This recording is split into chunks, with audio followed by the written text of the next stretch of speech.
people underestimate how strong Spider-Man is. They think he's just quickness, webs, and jokes.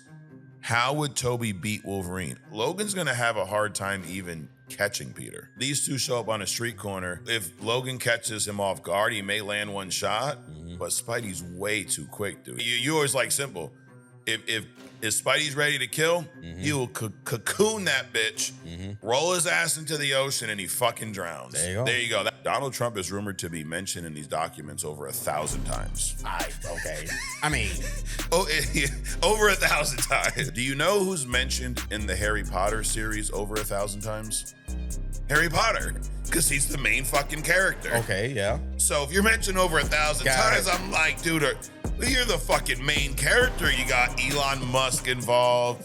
You got fucking Bill Gates involved. Like the nerds of the nerds, dude. Right. In Hollywood, they painted the jocks and the tough guys as like the problems. Right. And they're picking on the nerds. Well, maybe they fucking deserved it. Wow. This is the worst Revenge of the Nerds story I've ever fucking seen in my life. They're doubling down on that rumor. Adrian, the same scooper, also said that none of the heroes will get to see that Doom looks like Tony in Avengers. And you, being the viewer, will see him without a mask.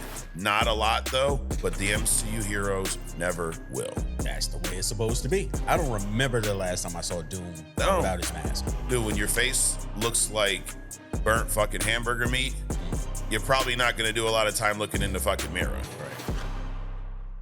Right. All right. Welcome to Only Comics. I'm Mike. That's Adrian. What up, man? What's up, dude?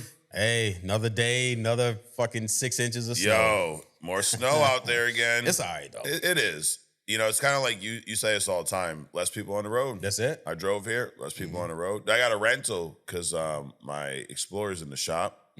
And I got a Wrangler, Adrian. So we're like, Jeep twins today. Oh, okay. And I saw like 4 other Wranglers out today. You know, Really? They do the Jeep wave to me. And I'm like, bro, I'm like not a real Jeep owner. Yeah. So I just flipped them off. Don't fucking wave at me. No. But it's like a whole subculture, dude. It is. A lot of people, as people buy more Wranglers, fewer people are doing it. Okay. So, and I'm at a point where I'm just kind of tired of doing it myself. I'll do it occasionally. Dude, but I've seen you. It's almost like it's just an instinct. Like you be full conversation, all of a sudden I see your hand go. I'm like, oh shit, there's a fucking another Jeep, dude. Right. I mean, you gotta actually think about it when you're not in the Jeep to not do it. Okay. Right. Yeah. Do you ever do it from your other truck? No. Yeah. Then they got the whole ducks and all that shit. I got rid of that. Yeah, I know. Yeah, I I saw no ducks in your truck. No, I had ducks, and then my granddaughter, she's like, Grandpa, I got something for you, right? Yeah. So she gave me, it wasn't a duck. It was some fucking thing else, right? It was a little larger. Okay. And I was like, you know what? She gave it to me. I'm getting rid of all the other shit. So I gave all of my ducks away, and I only keep the thing that she gave me. There you go. Well, Adrian, we're gonna hop right into this. One of the things we do on the show that I seem to enjoy, a few things, but one, I like to talk about rumors. Okay. I like to. There were some good rumors last week, some that I liked. Sometimes there's some rumors that like really piss you off, right? Like the rumor of, well, actually that's been confirmed, but when we found out that the writer of The Flash is going to write a Batman movie, things like that. But then there's other rumors that are good, but there's some rumors, like I know there's some people right now who don't like rumors. Hold on. The girl, the lady that's going to write, that wrote for The Flash, that's going to write for the Batman, we did determine that her failures were mostly because she was attached to a specific director. Okay, right? So we're putting the blame on Andy Muschietti. I like that. That's there we go. But we'll see. Yeah, we'll see. But wait a minute, isn't he going to be doing a new Batman too? Yeah. Okay, it's going to be fucked up. So, but rumors, I like some rumors. Okay. There's some people right now, Adrian, I know you don't really pay attention to the news, but there's some people right now that do not like rumors. Okay. Elon Musk, Bill Gates, Donald Trump. Like, dude. I wonder why. Because they're rumored to be in these Epstein files. But by the way, these heavily redacted Epstein files.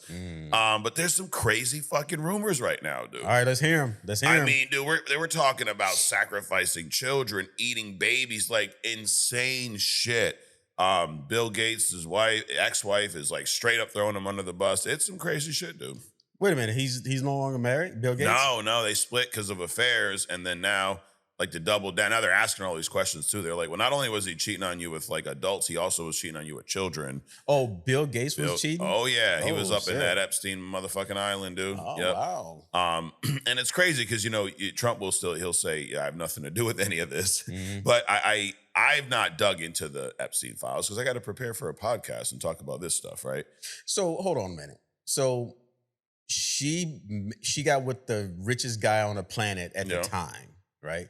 Isn't there like a thing where I know you're gonna fuck up, so let me just wait until you're at your maximum value, and then I'll bring some shit out. Well, I think in her defense, I don't know that she waited till he was ready. I think they were married for a long time. Yeah, they were.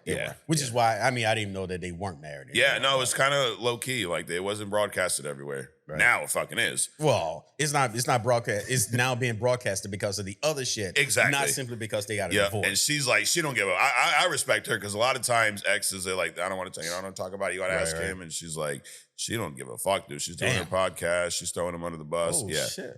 But for someone who says he's not in the files, so I did some research and found out that, speaking of rumors, Donald Trump is rumored to be mentioned in these documents over 1,000 times. Okay. I mean, over 1,000 times. Bill Gates, I was like, maybe. Donald, no, dude. Donald and Epstein, it's like they're the same person. Peanut butter and jelly. Dude. Exactly. Two sides of the same coin almost. Now, for reference, I did some other research. Do you know who's mentioned in the Harry Potter series over 1,000 times?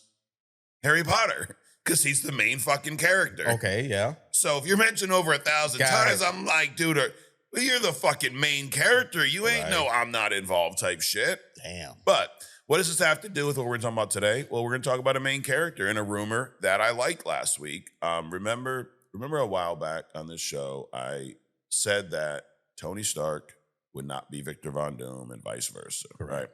And then people, they say, oh my gosh, no, it's going to be a variant. I know it because it happens in the comics. And it doesn't. But we heard last week a rumor that Doom will be covered for most of the movie and he'll have an accent.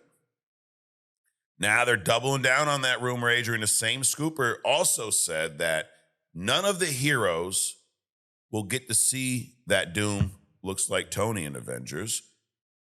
And you, being the viewer, will see him without a mask. Not a lot, though, but the MCU heroes never will. Which makes fucking sense. That's the way it's supposed to be. Right? I don't even remember the last time. I only know because of his origin about the whole mask thing. Outside of that, I don't remember the last time I saw Doom without his mask.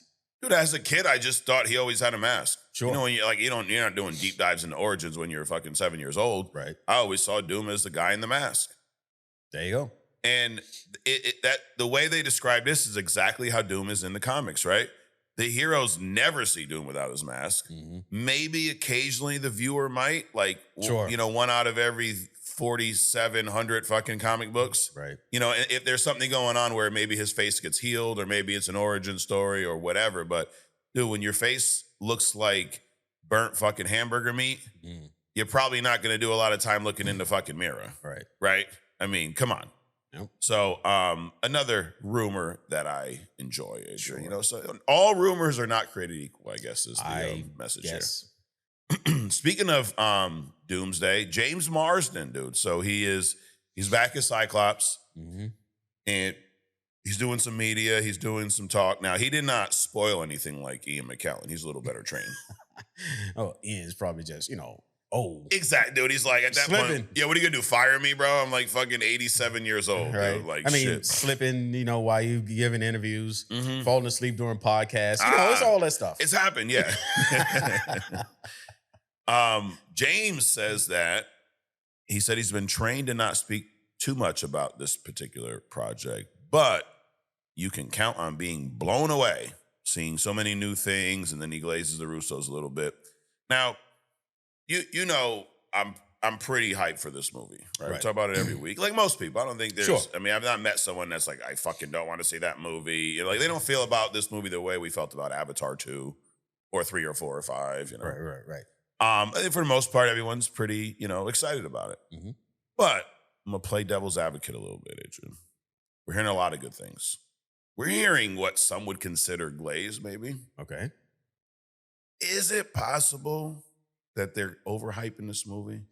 Is it possible that it will not live up to the hype? What do you think? Both things are possible. Okay. Yes.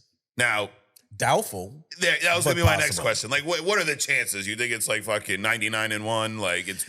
I mean, think about it. I mean, you had the Avengers, the last Avengers thing. Mm-hmm. I mean, you can only build up. I mean, DC is on the one that goes backwards, right? I mean, you have to look at that success, right? Not only at that trilogy, but also all the individual movies that they made too. Mm-hmm. So I would find it very almost impossible for them to fuck this up. Yeah. Like if they fuck it up, it would actually be impressive that they fucked this Right. up because it's almost like a laydown, dude. Right. Like no, not saying like it's easy. They got to put some work into it, but you have amazing pieces at play already. Mm-hmm. You have a ton of backstory to your point with all these movies to pull from. Mm-hmm. This isn't just like a standalone pop-up movie. There's a lot that already supports the story that you can pick and choose and pull from, and then you got two of the only directors and writers that are involved in this project that have handled projects like this.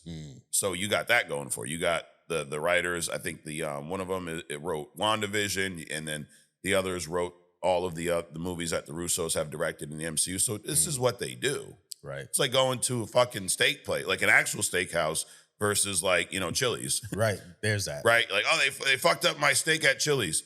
Bro, it's Chili's. Like, when you see people send shit back, they're like, bro, it's Chili's, dude. It's a step above fast food. Like, just eat your food and shut the fuck up. Right.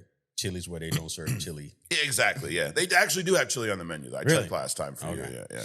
So, you know how, deja vu, Oh, right? yeah. And you also know how you have dreams, but then you don't remember the dreams. Mm-hmm. Well, I just had a deja vu moment about a dream. Okay. I remember that I had a dream that T'Challa was coming back in the Avengers. Damn. I mean, I could be wrong. Yeah. But, hey. Well, nice, I hope right? your dream's right, dude. Right. Yeah. Pretty soon we'll start reporting on your dreams instead of rumors. If this one comes true, dude, I hope you're right. I mean, we actually have heard some rumors about T'Challa coming back in some way, shape, or form. And, when we get through our Secret Wars read through today, there's like one quick panel with T'Challa in it interacting with Reed, and it pissed me off because I'm like, this is such an important character. And we don't fucking have one because people didn't want to recast. Fuck. Anyways, Chris Hemsworth. So there's a movie, Crime 101, out right now. You see this? No. Chris Hemsworth, Halle Berry, and Mark Ruffalo are all in it. So naturally, during the press, what do you think they're asking them all about, right? Like, Doomsday, oh my God, is Storm going to be in it? Storm going to be in it? And Chris Hemsworth made a little comment about Storm helping summon some storms. So, of course, all these rumors are floating around. Now, Halle Berry still says she won't be in it, but she said this. She said, while I'm sad I won't be in Doomsday this round, there are other rounds, and I would do that in a heartbeat. So it could mean several things. Rounds could be reshoots, right? We've seen these big movies. I mean, it's kind of a normal thing now in Hollywood, right? Right. Well, or at least in comic movies. You shoot the movie, you come back, maybe some shit didn't hit right, maybe you want to add some stuff, and then you order some reshoots. So it could be a possibility they bring her back in reshoots. Or what she could mean is rounds by, you got Doomsday, you got Secret Wars. Secret Wars might even be 2 movies now. Correct. Maybe they bring her back in one of those. Right. But Storm and Thor. Now, Thor, we did a deep dive into his powers not too long ago. Thor is actually the movie for our Road to Doomsday this week. But their power sets, I mean, in your opinion, how similar are they? Or are they not? Is it just that they both could have, access to lightning that makes people think they're a lot similar? It's the access to lightning that makes them similar. It's kind of like Superman and Black Adam, right? Okay. They're both strong, but Black Adam is magic. Right. Right. So Storm, her stuff is bound to like a planet. Yeah. So her shit is geo. Okay. Storm is Thor, his shit is magic. So he could probably summon lightning in space, kind of a deal. Yeah. Right. So now can he? But he can also manipulate elemental shit as well. Right. So it's two different kinds of things. So the other thing about their powers is that he only, from what I've seen, can summon lightning. Yeah. Well, Storm can summon any part of all the elements. She can create hail, Right. snow, fog, Yep. fucking tornadoes, hurricanes, and the lightning. Got it. Two, I mean, insanely powerful individuals, though. Absolutely. Like Thor is, a god, and Storm has been referred to as a goddess. Correct. She's an Omega level mutant, damn near a god, right? I mean, well, but the other thing is that I think Thor's powers over lightning is directional. Storm literally can create shit planet wide. Yeah, that's why she's Omega level. Right. Dude, what a hell of a player to have on the battlefield, right? I mean, just how many times have we seen in X-Men shit where just her making everything foggy fucks everything up? Right. Like sneak attack on motherfuckers. And the thing about Thor, I was curious about the weather thing because for the most part, especially later in the MCU, we've only seen him manipulate lightning. But in the first Thor movie, when he's fighting the Destroyer and he gets his power back, dude, there's a lot of wind and shit going on in there. And I'm wondering if that's something that he does have access to, but they just kind of forgot about in the movies, kind of like Wolverine's, sense of smell. All of a sudden he don't smell shit. Or maybe it was just theatrics because it could he have was been that too. getting his powers back. Yeah. You Oh, know? it was dramatic as fuck. Right. Yeah. It's almost like Havoc with the hula hoop shit. Oh, God. Yes. Which I actually forgot that we had Havoc and Cyclops in the same movie. It was those shitty ass X-Men movies, like Apocalypse or one of them, and then Havoc was killed. I'm like, I forgot that we actually had the brothers in a movie briefly. That's the story that that Summers family, dude, that could be a whole run of X-Men movies. That you're talking about a whole shit show. The father ends up being Corsair, space pirate, basically. Yeah. The mother being fucking raped by some alien. Yep. First of all, they get knocked out of the air because they're on a plane trip. They don't. The parents don't even know that the kids survived. Right. So it's just a whole bunch of stuff around that. So it would be an interesting story. Oh, yeah. And then Corsair just shows back up and he's like, I'm not trying to be your fucking daddy now, dude. What's wrong with you? And then Cyclops says, daddy issues. It's the whole fucking thing, dude. Right. But yeah, that could be a long, I mean, you could fill that in between movies. You could start with Scott and, Havoc as kids getting their powers, show a little origin, have them be X-Men. And later on, a few movies on, we can have Corsair show up, Yep. And Corsair, I believe in the comics and the animated series, when they first meet each other, it's not on some like hero team up type shit. Like he's on the other side of shit. Well, I mean, I think by that time he's in the Shire fucking army or whatever you want to call it. Lalandra. Fucking Chucky boy over there. Dude, she's got him around her little alien finger, dude. Yeah, he's trying to get some of that fucking Anunnaki poontang, bro. She can come get me too. Lalandra, not Lalandra. It's almost as bad as Fisk and Vanessa, dude. I mean, it's right up there. Oh my God. That's disgusting, though. Vanessa. That's just disgusting. So Thor, I mean, it would be cool as much as I'm saying I don't want to see Halle Berry Storm show up again. It would be cool to see Storm and Thor interact on screen. Are we talking about like Daredevil She-Hulk interaction? Or No. Okay. Power set bout. Yeah. Got it. No, I mean, we don't need to see Thor smash Storm. T'Challa might not like that, There is no T'Challa. Oh, yeah, I forgot about that. Fuck, because we can't recast him, Some more Secret Wars news, and we're gonna zip through the news today because we got some other shit, dude. We got a lot of comic stuff. Read a comic. They say read a comic, and we did, So, but Secret Wars. Well, first let me back up. Tom Holland is not rumored, has not been confirmed for Avengers Doomsday. As of right now, most people believe he will not be in Doomsday. We had talked about Tobey Maguire's Spider-Man being in Doomsday. Right. So the thought there is that Maguire's Spider-Man will be the Spider-Man of Doomsday.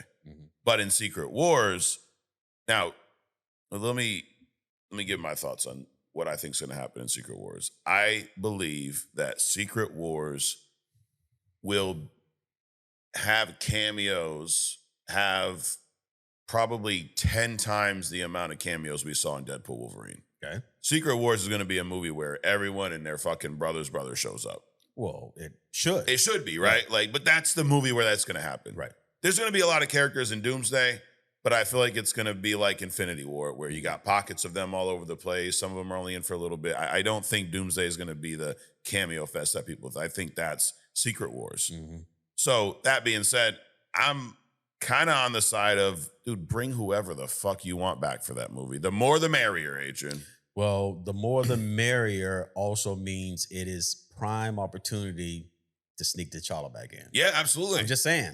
Dude, that is what happens in Secret Wars, right? In both of them. There's characters that were dead pre-Secret Wars. Mm-hmm. Then they're up in Battle World. And you're like, oh shit, you died fucking 5 years ago. How you been? You know? So it would not be weird to either bring it T'Challa back, bring one in from another universe. I mean, we got these universes colliding. Mm-hmm. I mean, if Tobey Maguire can pop over to the MCU, why can't a different T'Challa pop over to the MCU? Absolutely. Why not? Absolutely. Shit. So, but now that you rewatch some of these amazing Spider-Man movies, you may like this rumor, Adrian. The rumor is that Tom Holland, Tobey Maguire, and your boy Andrew Garfield will all be in Avengers Secret Wars as Spider-Man. Okay. As long as the symbiote shows up somewhere. Dude, it has to, right? Like yeah. Like that's one thing that I think if it doesn't happen, I'd be shocked. So with the Doom changes, right? Yep.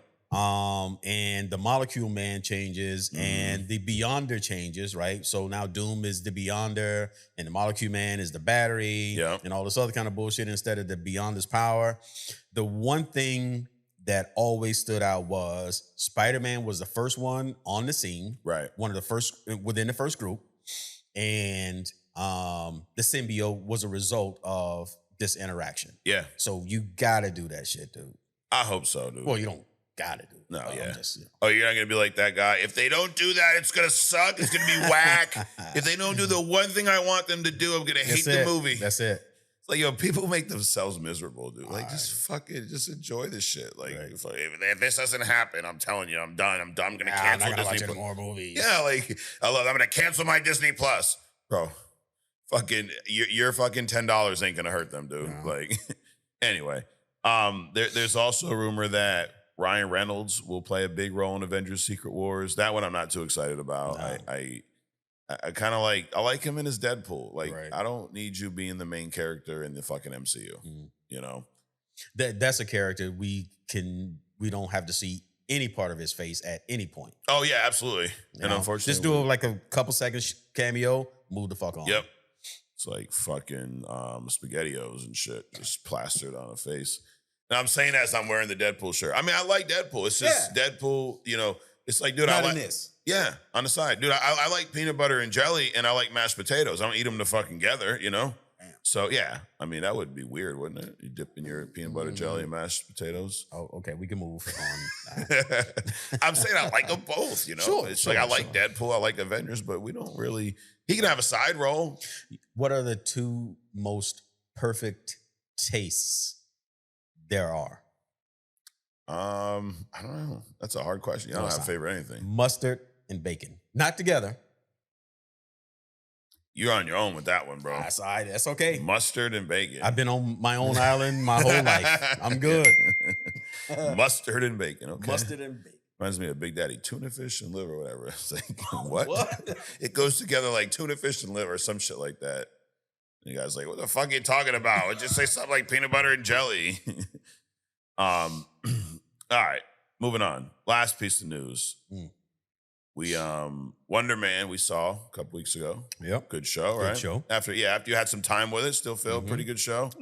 Yeah, I think still don't like that ending, but whatever. Yeah, the ending. Now, so I think the show is, for the most part, fans like it. There's a small pocket of people that didn't, and some of the common complaints. And I always like to hear both sides, right, to see if I agree with any of it. One of the common complaints is the lack of action and the lack of seeing his superpowers. Okay. Now, I guess, let me give you a little bit of nuance here. Do I think that those statements are accurate, that we didn't see his superpowers a lot? Yes. Yes. Do I think that, I don't even want to say lack, but was there not a lot of action in this? No, it was not. There wasn't. But are those negatives? Not necessarily. No. Like, did you feel like that, hurt the show at all? Those two facts. To be honest, for me, the only thing that hurt the show was that escape. Yeah. That was it. It was a little lackluster. Yes. But I thought the story was good enough where I didn't feel like I needed action the whole time. Right. They almost built, I don't want to say suspense, but they built this kind of uneasy feeling about his powers, right? Mm-hmm. Because like you knew if he got caught, he was fucked. Right. And we knew that he couldn't really control these powers when he got angry. Mm-hmm. So he was always at risk for getting caught with these powers. Correct. So the fact that was there, I didn't need to see his powers to know that he had them. I didn't need to see all this action. It was more about the storytelling, the growth of the characters. And he changed. I mean, it's funny that we watched Thor this week. It almost mimics some of Thor's arc where Simon was kind of arrogant and kind of a mess in the beginning. Mm-hmm. And then he got that shit corrected by the end. Well, not only did he get it corrected or better, yeah. But also they portray that, black man's anger going to fuck him. Uh-huh. Right? Yeah. And then later on he gets, a little bit of control of it or whatever. But I always hate that shit. Yeah. But anyway, another story. But we saw a big change in this character from start to end. Right. The story was intriguing enough. So I didn't feel that, it was missing action or we needed to see the powers more. I think last week I mentioned that Wonder Man is that character where he's like Matt Murdock. He could be walking down the street, nobody, people may or may not know who he is, right?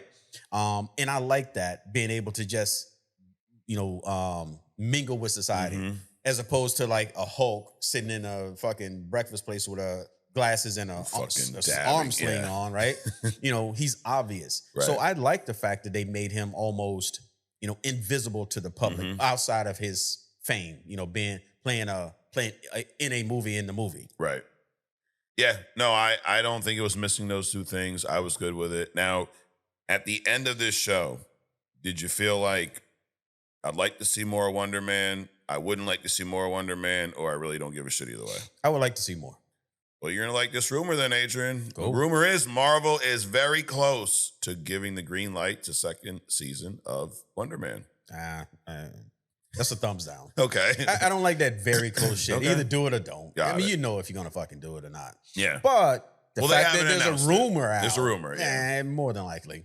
Yeah, not every rumor turns out to be true. Right. But I also think that they do this.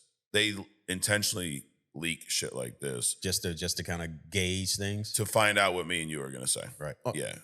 Yeah, more directly. Like, sure. But yeah, sure, to gauge everyone at some, you other podcasts out there too. Mm-hmm. Yeah, sure. It's like the director in the Wonder Man movie. Right. I didn't want to say this around everybody else, so we're just going to keep it between us. Exactly. We don't want to tell everybody. Correct. That, we putting it out there for Mike and Adrian. Right. So we just leak it in the general public. Of course. Why not? Hey. Fuck. So, but dude, I'm down with this. I'd love to see a second season, and I think I'd love to see him show up in one of the Avengers movies. Absolutely, he can literally show up in anything. Yeah, because of how powerful he is. Mm-hmm. He can go toe-to-toe with a lot of these guys. As will the Hidden Gem. Oh, shit.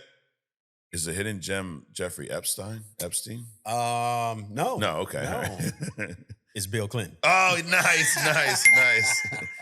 Dude, this is like the craziest fucking like Revenge of the Nerds type shit. Like, think about it. You got fucking Donald Trump. You got Elon Musk involved. You got fucking Bill Gates involved. Like the nerds of the nerds, dude. Right? Like you pick on me, watch what we're going to do when we get older. We're going to go fuck kids on this island. Like that's no one ever thought, like you always thought in Hollywood, they painted the jocks and the tough guys as like the problems. Right. And they're picking on the nerds. Well, maybe they fucking deserved it. Assholes. Wow. This is the worst Revenge of the Nerds story I've ever fucking seen in my life. Holy shit. Anyways, this is trying to get me to crash out. I'm doing good today, Adrian. I'm fucking calm. But you know what? We got some TikTok comments that are going to piss me off. So, wow. yeah, okay. Yeah, I'm planning in advance. So do people say they like it? So Mm. all right, that is our news and rumors. Like I said, it's a little quickie today, All right. quickie as they say. Like Al Bundy style, bro. Dude, did you used to watch that show?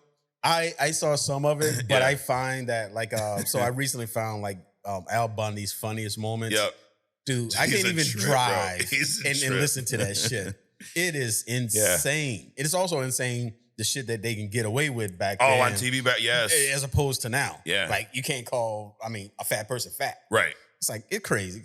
I know my daughter got in trouble for that. His kid was bothering her and she called him fat. And it was like, have you fucking seen him? Right. Like there was a Cardi B in court moment. Yeah, exactly. You want to say, hey, like, why did she say? Well, first of all, because he's fucking with her, right? And because she has eyes, right? Fuck. Hey, don't fuck with people. We really got to do something about that. Because a boy likes a girl, he picks on her, right? Because it teaches her the wrong thing and it teaches him the wrong Absolutely. thing, right? Yeah, then you're old, then fast forward fucking 15 years, and now the girl's getting beat or mentally abused or screamed at, whatever the fuck. But it's because he likes her, Adrian. Right. Because he used to fuck with her in school. Nah. And in the meantime, the guy that is right for her is not trying to beat her ass. Correct. And she misses that too. Yep. Wants the bad boy, Yeah. Well, fucking moral of the story here, stay away from the fucking nerds, dude. Right? Because look what the kind of shit they get into. Damn. Fuck. Who's worse now? The nerds. Anyways, all right. We're going to wrap up our news and rumors like we do every week with a little thumbs up, thumbs down. And then I'm going to go right into some fucking asshole on, that doesn't sound right, some asshole from TikTok. I'm not going into any asshole. Anyway, hey, scratch that. Cut that from the tape, guys. All right, Adrian, are you ready? I don't know if you're ready yet. Need a minute? Sure. Okay. Sure. I'm just trying to keep you awake, that's all. Damn. All right, you ready? Let's do it. Number one. Not only will we barely see Dr. Doom's face in Avengers Doomsday, the heroes in this movie, Adrian, are rumored to not see his face at all. I give this a thumbs up. Thumbs up. Right there. Yeah. Give that a thumbs up because I fucking told y'all so. I ain't think I'd be a variant. No, you shut the fuck up. James Marsden says we can count on being blown away by Avengers Doomsday. I give this a thumbs up. Thumbs up. Storm. So there's a movie out, Crime 101. Chris Hemsworth, Halle Berry, and Mark Ruffalo are all doing press. Everyone's asking about Doomsday. Chris Hemsworth kind of teased, having Storm help with summon some storms in this movie. But Halle Berry says again, she won't be in Doomsday, but there are other rounds. Maybe she'll show up in Secret Wars or something. That's got to be uncomfortable, though. You touring for another movie, and you yeah. literally got fucking Thor, a Storm, and the Hulk playing in a whole nother movie, and you sitting there talking to Thor and the Hulk, and you have to, right? You're kind of eliminating the Storm part. It's odd. I think she'll probably show up. And you know what? At this point, I don't give a fuck. Yeah. Maybe she's a little bit more seasoned. Maybe she's heard us rip her enough that, she makes some fucking eye contact with the camera or something. I don't know. Yeah, dude, I'm kind of 50-50. Like, who gives a fuck? If everyone else is going to show up at this point, fuck it, dude. If you're going to have Andrew Garfield in there, you're going to have a fucking Halle Berry Storm.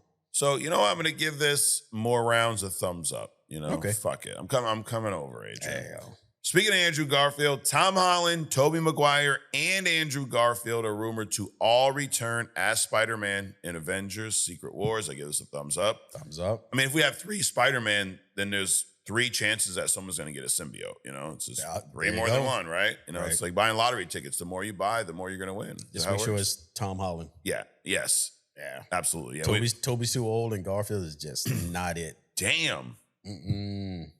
All right, last but not least, Adrian, Marvel is rumored to be very close to giving the green light to a second season of Secret Invasion. No, I'm just kidding. Of Wonder Man. That's a quick turnaround. It is, right? A couple of weeks. Yep. So I give it a thumbs up. Yeah, thumbs up. You know why, Adrian? Why? Because we talked about it here and we said it was good. Yeah. There you go. They're watching. I believe so. I think so too. I just with you guys watching it, you slide us some Skrilla, as they used to say back in the day. Well, the government is also watching. Oh, yeah. And you don't have to slide us anything. Just stay the fuck away from us. Stay us, That's payment enough. Just absolutely. stay the fuck away. See, you know why? I'm not afraid of the government, Adrian, because my name's not in the Epstein files. I'm not worried about these redactions. Fucking redact everything, dude, because you won't find my name on that motherfucker. So, anyways. I'm concerned about my tires. You've been checking them lately, bro? I have. Okay. The fucking warning light going off in the dash. Anyway. Damn. All right. It's from the snow. So before we get into Road to Doomsday, I wanted to discuss one of my my friend's comments here, Adrian. So we have a lot of new viewers. I've been noticing that every week. So welcome, new viewers. And if you're new with us, I want you to understand something. We are not a fake show, okay? And what I mean by that, you ever seen these shows, like these debate shows? Skip and Shannon used to have one, Shannon Sharp, Skip Bayless. I heard about them. Yes. So people watch them. They get all excited. Oh, my God, look at them. They're arguing. What they don't realize is that those shows are predetermined. It's like watching fucking WWE wrestling. Scripted. They're scripted. Ooh, I got a comment about the Super Bowl. Oh, shit. Okay. They're scripted. Here's what happened. And I know this because I've actually met some people that worked on these shows. We had Shannon Sharp at one of our events a couple years ago. This is how the show works. They show up. They have all the stuff they're going to talk about, like the news we just went through. If we were a fake show like them, we would have laid it out and we would have each picked a stance, one side or the other, on every fucking topic. I would have been like, I like the Wonder Man rumor. You don't like it. Argue that point. Got it. And then we get on and we argue and people think we really are upset and all this shit. And we just plan to do it. So people watch our shit and there's this fucking guy, Plant Daddy on TikTok. He goes, no judgment at all, but man, why does he always agree with whatever you say, have your own opinion? Okay, if you agree with me or I agree with you, isn't that still your opinion? Yes. Yeah. So because he doesn't agree with you, Plant Daddy, he's got to have his own opinion. Like, the fuck is wrong with people? He's clearly new. He's new. So cut him a break. Yeah. Because we definitely don't always agree. We don't. Now, I did cut him a break, and then he just kept commenting. Okay. And then he's like, and even on these thumbs up, he always aligns and blah, blah, blah. And then, wait, where's the other dumb thing he said? Then he said we both were lying because about, we said the Marvel trailers, we didn't mind them not being at the Super Bowl, right? He says, listen to this fucking retardation. For both of you to agree that you don't just seem statistically dishonest. So if we don't want to see, if we don't care about something, we're being dishonest. So I say all that to say, if you're brand new with us and you're looking for a fucking debate show, go look for another channel. Part of why we even started doing this, and correct me if I'm wrong, Adrian, I don't want to, give you your opinion here, is we agree about a lot of shit when it comes to comic books. We like a lot of the same shit. So is it any fucking shock that when we do these shows, a lot of the stuff that you like, I like, vice versa? Not everything, but that's kind of the whole if we fucking couldn't have a conversation because we argued about everything, do you think we'd end up doing a fucking podcast together? No. And for the record, really the only thing that we agreed upon was we would have a podcast about comics. Yep. And that was it. That was it. That was it, really. That was it. Everything else is just, we'll figure it out. Right. But it's like, people sometimes look for their little 15 minutes. Sure. I think that's what this dude was fucking looking for. But if you are brand new and that's what you're expecting, I think that was the rest. He had a bunch of other stupid shit, but I'm not going to entertain him. And even this guy, hey, bro, go watch something else. Please. This is how real people fucking interact. Believe it or not, most people don't just sit there and take the opposite take and argue all day long. That's done for fucking TV. That's drama. It's drama. It could be some drama here, but it's not like that kind of bullshit. Right. Now, that being said, are we always going to agree? No, there's definitely a lot of shit we don't, but we will probably agree on more things than we will disagree. Correct. But we will disagree about some shit. And Because how can we have a conversation if we always fucking disagreeing about shit? Correct. Oh yeah, we wouldn't get through the podcast. It'd be Right. fucking 9 hours and shit. Exactly. We actually would run through all that tape. 722 hours of arguing? Right. What the fuck's wrong with you guys? And then another thing, Adrian, and you're wrong about that. And then, like, yeah, that'd be so fun. And fucking couldn't wait to show up. Like, It's like, dude, I'm going to another job where Right. I'm not getting paid. exactly. No. Yep. And the guy across me don't listen to me, and he fucking argues everything. Like, yeah, it'd be a fucking great podcast, right? That's what happens when you watch people that are fake. Yep. And unfortunately, a guy was saying this to me yesterday. A guy, actually, a kid I went to school with. I say kid, we're in our fucking 40s now. Sure. But we were at a school function, and he was like, "Hey man, my son was showing me the podcast. It's fucking awesome." And he was like, "Dude, I seen a few clips." He's like, "Yo, you guys are just fucking real." Mm. And I didn't say he didn't watch that clip where I said that last week, and I'm like, "Yeah, dude, that's why we're gonna fucking blow up." Right. Because all these, he goes, "I watched these other ones, and they got a lot more followers, they got all this shit, but they're fake as shit." Mm. Like, yeah, that's most people out there. So not gonna be us. Anyways, moving over, I got some more TikTok crash outs later, but I just had to give this guy his own little fucking. Damn. Yeah. That one was working your nerve, dude. You had to It like pull that one out of order and shit. Oh yeah, dude, I had screenshots and everything. I got screenshots as proof. But like, fuck, man, his opinion. But shut the fuck up. Damn. And then like, bro, why are you following me then? Well, why is he worried about the Super Bowl? He's not gonna watch it anyway. He's Exactly. gonna watch the American show. With no agenda. Like the whole reason you're doing this show is you have a fucking agenda, motherfucker. Anyways, all right, Road to Doomsday. We're on our Road to Doomsday, everyone. We've watched a handful of movies. We just watched Thor this past week. And this is a movie, when it first came out, I was not a fan of. The first Thor. Nobody was. Okay. Matter of fact, they were like, why are we making a movie about Thor? Right? Right. He's an arrogant bastard. Yes. Bastard. And that was really it. Mhm. And the movie expressed exactly that. It did. Now, the first time you saw this movie, did you like it? I did, You actually. did? Okay. I didn't even watch this movie on the first run. Mm. Before Avengers, I didn't even watch this motherfucker. I was like, I don't want to watch no shit about fucking Thor, bitch ass fucking Thor. Oh my God. Well, you got to remember, I was all into mythology and shit Oh, as yeah. a kid. So this was like a natural thing for me to watch. So you probably were excited they made this movie. Not excited. No. But I was more curious than anything. Got it. Yeah, I was definitely not curious. I didn't fucking watch it. Now, I did watch it like shortly after. And honestly, at first, I was like, this movie kind of sucks, dude. Mm. But this is a movie that I think has aged really well. I agree. And maybe it has something to do with Thor's character arc up until Taika Waititi tried to fuck all that up.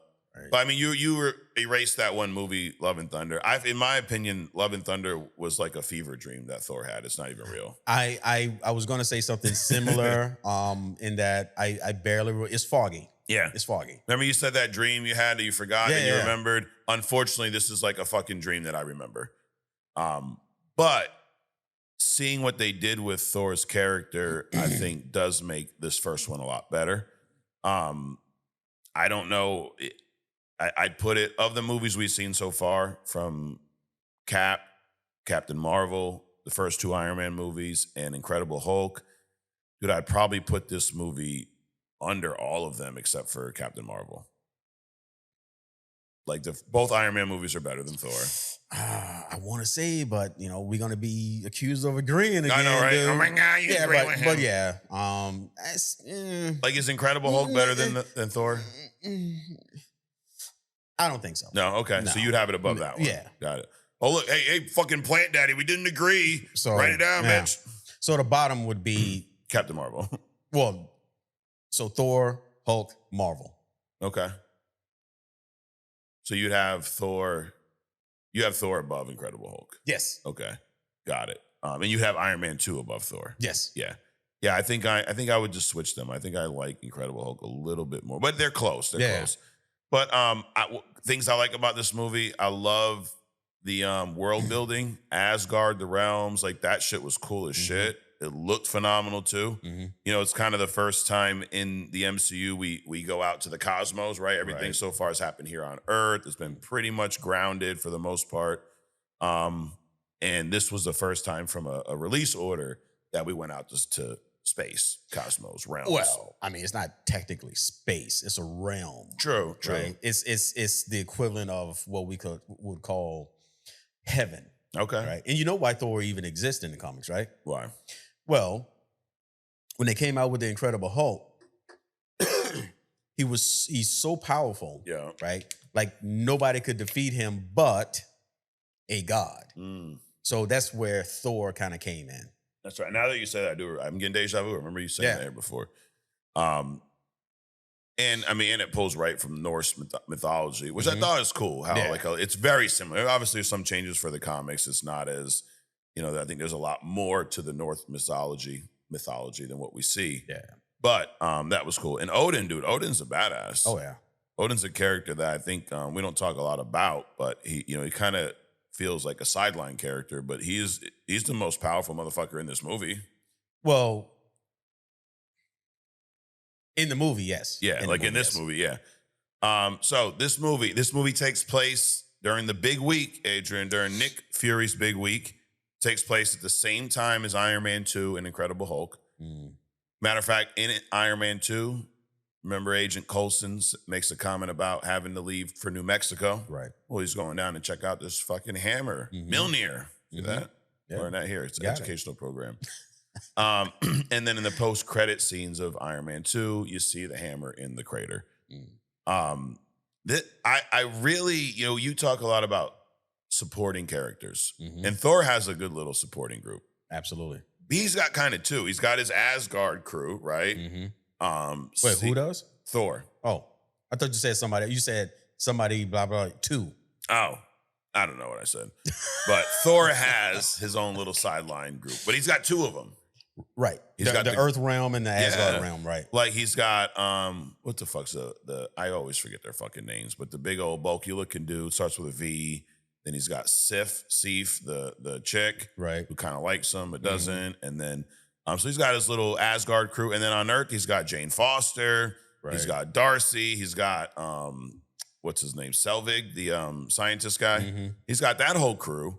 And when he drops into Earth, I think there's a lot of funny interactions with these two. And I like the whole story of he doesn't have powers. He says he's this god. And they think he's just some crazy ass dude. Right. She hits him with the truck. They're like afraid to be around him and shit. He's a fucking lunatic. They fucking tase him and all kinds of shit. And I think that was a good way of introducing Thor, is humanizing him a little bit. Right. By removing his power. Because it's hard. Like, I don't know that people want to see the story, at least I don't, of Superman being untouchable. Of Thor being fucking immortal and no issues, no chink in his armor, no nothing. It's not that interesting. Right. At some point, you're like, okay, dude, like, can he have a weakness? Can something happen to him? Right. Okay, yeah, we understand. You can do anything. Right. You can be everywhere. You know all kinds of shit. Yep. Got it. And you talked about the arrogance, and holy shit, dude, he was arrogant as fuck in the beginning of this when he's going to, the frost giants and all that shit. He's disobeying Odin because he's about to be named king. He's jumping the gun, dude. You ain't king yet, bro. Slow the fuck down. And Odin don't give a fuck, bro. So he bans them, after the whole, not the Dark Elves, almost said the Dark Elves. That's the shitty fucking second Thor movie. But the frost giants. We learned a lot here too about the fact that Loki isn't really from Asgard. Right. He's from Jotunheim. He's one of these frost giants' offspring. He was the runt of the litter. They fucking left him. Now, dude, Odin is somebody that, would you say Odin's a good guy or a bad guy?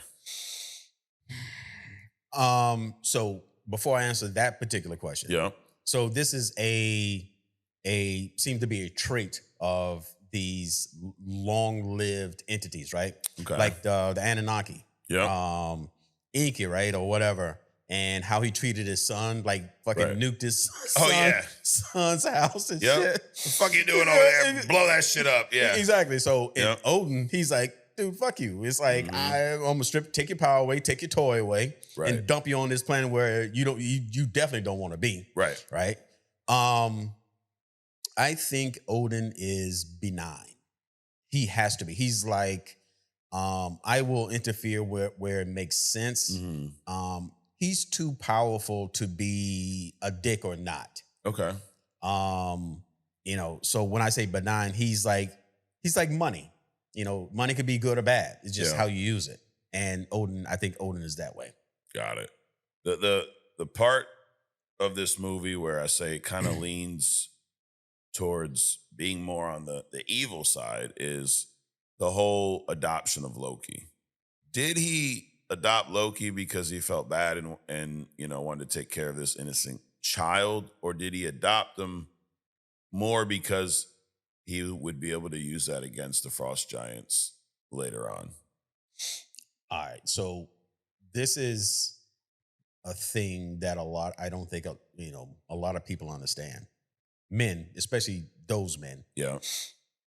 Back in the day, if you look at Norse mythology and like Roman shit, it's kind of the same. I mean, they were like, when men spoke, that was kind of it. Kind of deal, right? Like when men were men. Right. And so men when they didn't care about shit, they didn't care about shit. Yeah. But when they cared about shit, they showed it in a different kind of way. I don't think he took Loki in to use it against him later on. Because if he did, he probably would have did it early on. Because Loki at this point is probably a few hundred years old. I mean, he has plenty of time to fucking do all this bullshit, right? Yeah. So I genuinely think that he took him in and loved him as a son, gave him all the benefits of. And one of the things that a parent will do is part of their protection is to not tell you the bad shit about your upbringing or your origin. Like, I don't want to tell you that we adopted you because it was so horrific around the whole adoption. Then let's just exclude that. But you might find out, hopefully you won't, and maybe the love that we have for each other, right? Right. we'll be able to talk through it. Got it. I think that was more his mindset. Okay. Although he did have him available as a pawn almost, like for peace. Like, hey, bro, I got one of yours right here. Like, fuck you attacking us for? We raised your boy. Loki, we find out that he is a frost giant where he turns blue during the battle, right? He touches one of the frost giants, which everyone else would just freeze. This motherfucker starts turning blue like Avatar people.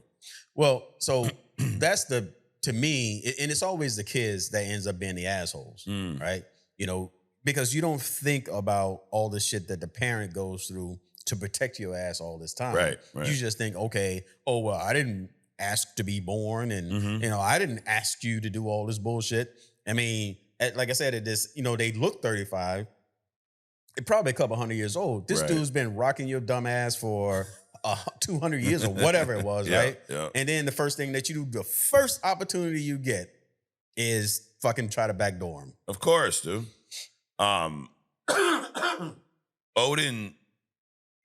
Odin's spell turned Loki not into an Asgardian, but made him look Asgardian as a baby. And that's why he doesn't look blue the whole fucking time. So that's why I never knew. That's some shit, bro. Change your appearance, put a spell on you. You have no idea. Anyways, so early on, because of Thor's arrogance, they go attack the Frost Giants. Fucking daddy's got to come save them because they're fucking shit up, right? And he bans Thor. He kicks him out, dude. Time to get out of the house, bro. Takes his fucking hammer away from him, bro. He took his toys, fucking threw them all the way down to earth. And this is the moment where he enchants the hammer. Because before this, there was no you have to be worthy to hold. This is a fucking hammer. Here, use it. And then if you remember, he put a spell on the hammer. He says, where the fuck, I have it here somewhere. Something about whoever holds this hammer, if he's worthy, he will have the power of Thor. So what does that do? Number one, fucking make sure that, he strips Thor of his power at that point. So now he doesn't have the power. And now he's fucking up. He definitely ain't worthy. So now he can't use his own fucking toy, dude. Took the keys to your car. Well, people got to understand two things happen. Taking Thor's power. So Asgardians are not humans. Right. So naturally they are stronger. And Thor is the Olympic athlete of the Asgardians, right? So he's stronger than the rest of them, so on and so forth. He also, so when he took his powers and then he put a spell on Mjolnir. That's two separate things. Yeah. So he made him unworthy of Mjolnir, so he couldn't wield it. But then he also took his power, like his strength, Right. his immortality, the ability to control lightning, all that kind of bullshit. So people need to understand this is two separate events. Yes. And I was doing some research with Gemini, and Gemini said that phrase possesses the power of. Actually, let me read exactly what the fuck he said. I got it here. He says, "Whoever holds this hammer, if he be worthy, shall possess the power of Thor." So there's a lot in that, right? Number one, if you hold this hammer and you're worthy, you shall possess the power of Thor. So that doesn't mean that just because you can hold the hammer vision, right. you will have the power of Thor. Correct. Right?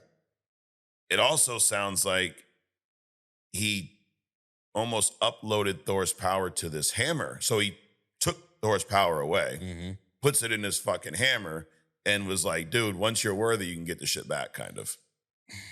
At least how I interpret it. Well, but when Steve got the hammer, Steve Rogers, he actually had the power. He had the power of Thor too, which is kind of false because Thor has the power, right, of the light. The hammer is just pretty much indestructible except in the hands of Hela.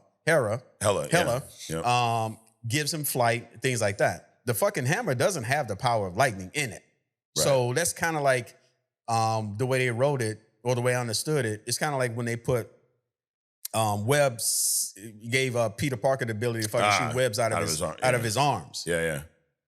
But I feel like this explains it if you really dig into this. Even though, yes, Thor's power comes from within, but after this enchantment, now this hammer will also give you Thor's power. Now, Thor has the power within. Steve doesn't, but when Steve grabs the hammer, he also has the power of Thor. So did Jane Foster. Well, I would argue that he didn't have all the power because Steve Rogers didn't all of a sudden was able to go up and fucking battle the Hulk. Or he would have been able to go toe-to-toe with Thanos. Right. He just had the power of the lightning of the hammer. Got it. To wield the hammer. Thor's power through the hammer. But he didn't instantaneously get fucking immortal and stronger and all these other things. True. So he didn't get the power of Thor. Well, we have to get Odin here and fucking ask him. Yeah. Hey, guys, get him on the phone. What the fuck? But either way, I mean, it's a great way to start this movie to, humanize Thor. Sure. And it also, that whole kind of fish out of water attitude, like Thor's on Earth acting like it's Asgard. Right. Like when he smashes the fucking, I'll take another. One of my favorite scenes is when he walks into the pet store and he goes, I need a horse. And the guy's like, bro, we have fucking cats and dogs. Right. Like, a big enough one to ride. And I mean, that stuff made it a fun movie. One thing I would say this movie definitely suffers from, like a lot of Marvel movies, is the uninteresting villain. Now, technically, Loki's the villain here. Sure. But the destroyer that he sends to Earth is just a fucking robot that doesn't talk or anything. Right. It's kind of like, really? This shit? Well, I mean, the destroyer is really the sentry for Asgard. Okay. He is dormant until needed. Yeah. So Loki, thinking that the destroyer being as powerful as it is to defend Asgard would be able to make easy work of Thor, which ended up not being the case. Right. Well, almost was the case because he was fighting the depowered Thor. And I do like that story of how he got his powers back. He was willing to sacrifice himself for this little fucking town in New Mexico. He went from being the arrogant motherfucker who ain't listening to anyone, puts Asgard at risk just to, defeat the Jotunheim against Odin's wishes. Like, this is really fucked up shit. Right. Well, it was just 30 minutes being a waitress. Yeah. That's what turned him. Right. And then the fact that, the same guy literally, a few days later is like willing to fucking sacrifice it all just so these people survive. And then in turn made him worthy. Right. And we did get one of the most dramatic Mjolnir scenes ever when he summons it for the first time. The first time we see it anyways. and the whole fucking storm, the clouds, and all that shit, and then he fucks the destroyer up. And then we also, a lot of the seeds for the Avengers movies, the movie gets planted here because we see Loki's kind of turn, right? In the beginning of the movie, he's just Thor's, pain in the ass brother. He's not necessarily a full-blown villain, but we see, his plot to, and part of it is like he wants to be king. He's jealous of Thor. And he's like, well, shit, I can just destroy Jotunheim and prove to Odin that I'm the true son of Asgard. Like, I'm the fucking man. He banishes, he lies and tells Thor that Odin doesn't want him back when Odin goes into that Odin sleep, He even kills his own real father, the king of the frost giants, when he lets him in Asgard. He actually saves his dad. So you see a lot of what you see with Loki here, you see throughout the rest of the MCU where he flip-flops. Right. Like, he wants to be a good guy, then he doesn't, then he's like, fuck you all, but then he kind of feels bad, and then he fucking fucks you all again, He's conflicted. He is, but it's almost like, I'm going to get what I want unless it's going to hurt you. Kind of like he does some mischievous shit, thinking that is not really going to kill anybody, except that one time. But so a couple times. Or a couple times. Few times. Okay, a few times. But Thor comes back, he comes back to Asgard, and he ends up stopping Loki by destroying the Bifrost, which then causes some issues for him getting back to Earth. Because that's something I don't, we don't talk about this part much, how he had to use dark energy to get to Earth for the Avengers, which I guess Loki kind of mentions, dark energy, it's bad for you. But black. Yeah, is that what it was? Just black energy? Yep. I'll get you to Earth. There's a handful of little Easter eggs in here. We see in Odin's vault the Infinity Gauntlet, which then later turns out to be a fake, because it would be weird that they had it sitting there when Thanos, had it made, allegedly. And in Thor Ragnarok, Hela knocks it over and yells fake. So I guess to kind of tighten that up. Hawkeye debuts in this movie. He's at the Shield compound, and he's a sniper up in the crane bucket. He never fires an arrow. But it's his first appearance as Hawkeye. What else happens in this movie? A lot of shit. But after rewatching it, I enjoyed it. And the end of this movie tees up Avengers. You see Loki. We think Loki dies, but he actually falls into a wormhole. And then there's a post-credit scene that shows Nick Fury talking to Dr. Selvig, giving him the Tesseract. And then the reveal, once you look in the reflection of the mirror, you see Loki controlling Selvig already. So this plants the seeds for the Avengers. This movie literally rolls right into the first Avengers. I wanted to talk briefly about Loki's powers in the MCU. Funny thing about Loki is I feel like people think he's weak, but he's actually stronger than a lot of other characters. He's not Thor level strength, but dude, he's gone back and forth with Captain America in fucking Avengers. But he's Asgardian, so yeah, or frost giant. So by default, they're stronger than the average human. Yeah, but I feel like the way they portray him, that's not the first thing you think when you see Loki. He's strong. Right. You think he's a little fucking mischievous fucking asshole. Well, he is that. He is that too, yeah. I mean, think about in Avengers when Hulk smashes him into the fucking floor. Oh, yeah, that takes some endurance, some durability. Oh, yeah. If that was a human, they would literally be like fucking red paste, right? If it was Captain America, his bones would be shattered. Loki's just like, oh, this shit hurts. And I think that you don't realize how fucking strong that dude is to take that, Yep. But yeah, it's as you put it, it's a frost giant, dude. It's fucking durable, hard to kill. And like I said, he does go toe-to-toe with Cap in the Avengers, which, he's stronger than any fucking super soldier. Absolutely. But Loki's superpower is deception, not combat. Correct. So, just like the hidden gem I'll talk about, if this person were to go up against, say, Wonder Woman, Wonder Woman, she is not as physically stronger than this individual. Okay. But has more skill. Got it. Captain America has more skill. He would mop the floor, Loki, with or without the strength. Right. So he never goes into like full-on combat. He'll use deception. Like he'll make multiple images of himself and you think that you're fighting, you go after a mirage as opposed to the actual Loki. Which he does in this movie when he surrounds Thor at the end, right? Right. And each like version of him is a version of him for a minute.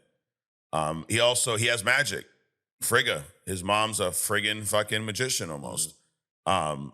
So he's been taught magic. It's not, from a book like Doctor Strange, it's from his mother. A couple of his powers he uses a lot is the illusion projection, and then what you just talked about, duplication casting. So illusion projection is creating an image of something else, like, making this room look different. You walk into his room, you're like, clean your room, Loki. It just looks clean. It's really not. It's just fucking shit everywhere, right? Duplication casting is you create an exact molecular copy of himself. It's not just a hologram. It is a true holographic mirror, which is why he can fight with clones or trick Thor into throwing Mjolnir at a fake body. So he's pretty fucking deceptive. Shape-shifting, he can literally change his molecular structure to look like anyone. I mean, we've seen him fucking turn into Cap. We've seen him turn into Odin. Right. I mean, he was, fucking cosplaying as Odin for a while, ruling over Asgard. Matt Damon. Dude. Oh, yeah, the Matt Damon, the fucking play he had every day. Right. And then, even Thor tells a story about Loki turning into a snake when they were kids to fuck with him at a. He also, a power he has that we don't see much of is telekinesis. I forgot he even had this power. Did you? I didn't know he had it. So he barely uses it, but in Thor Dark World, when he learns that his mom dies, he tears apart his whole cell's furniture with his mind. So he has it. He also catches a falling building with telekinesis. But we don't see that much. It's kind of like the strength. Like you think more of the shape-shifting, the trickery. Well, because that, to him, that's his, it's almost like Thor's identity is the hammer. Right.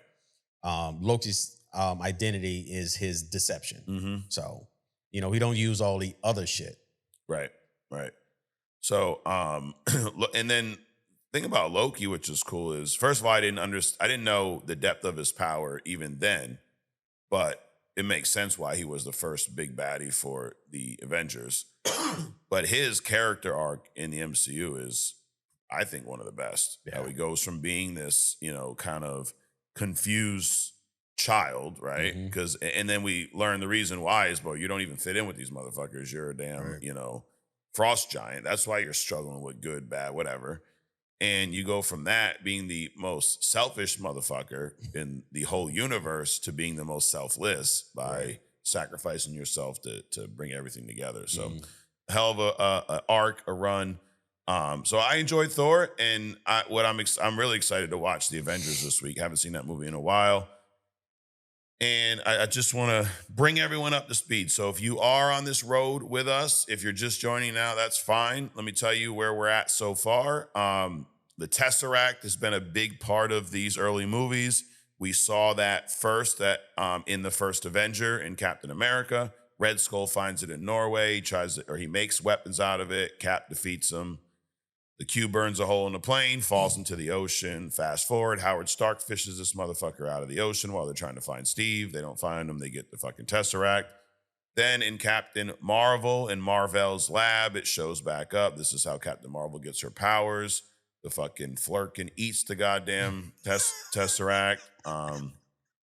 It's so weird. And you not even eat, because what it does is it puts it in like a pocket universe. Right.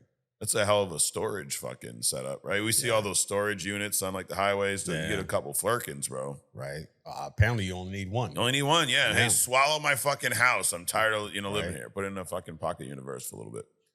And then in the post-credit scenes, we see Dr. Selvig with the Tesseract. At this point, we had no idea that was a reality or a Infinity Stone. And so right now,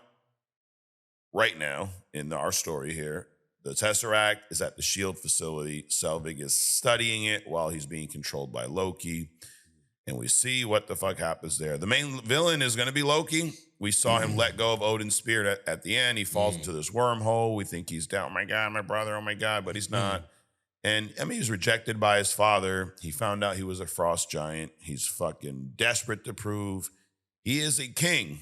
And what he did instead was he made a deal with the other, remember Thanos' old servant, to conquer Earth in exchange for the Tesseract. And in this whole exchange, they gave him a scepter that had the Mind Stone in it to control minds. So they set him up pretty nice, and he obviously fucked that up. Who are our heroes right now? Cap. Cap just woke up. They just woke him up out of his fucking ice sleep. So he's, a man out of time. Iron Man is a consultant. He is not recommended for the Avengers right now. But I'm sorry, Tony Stark is not. Iron Man is. So he is. He's arrogant, but more stable now, and he's currently in a relationship with Pepper. Thor is stranded on Asgard because they broke the Bifrost. Hulk is on the run in India. He's terrified because, he can't control the Hulk. Black Widow and Hawkeye, they're the S.H.I.E.L.D. active agents right now. And then, Nick Fury is doing his Nick Fury shit behind the scenes. And then Agent Coulson. Agent Coulson's the only character that has interacted with all of these motherfuckers right now.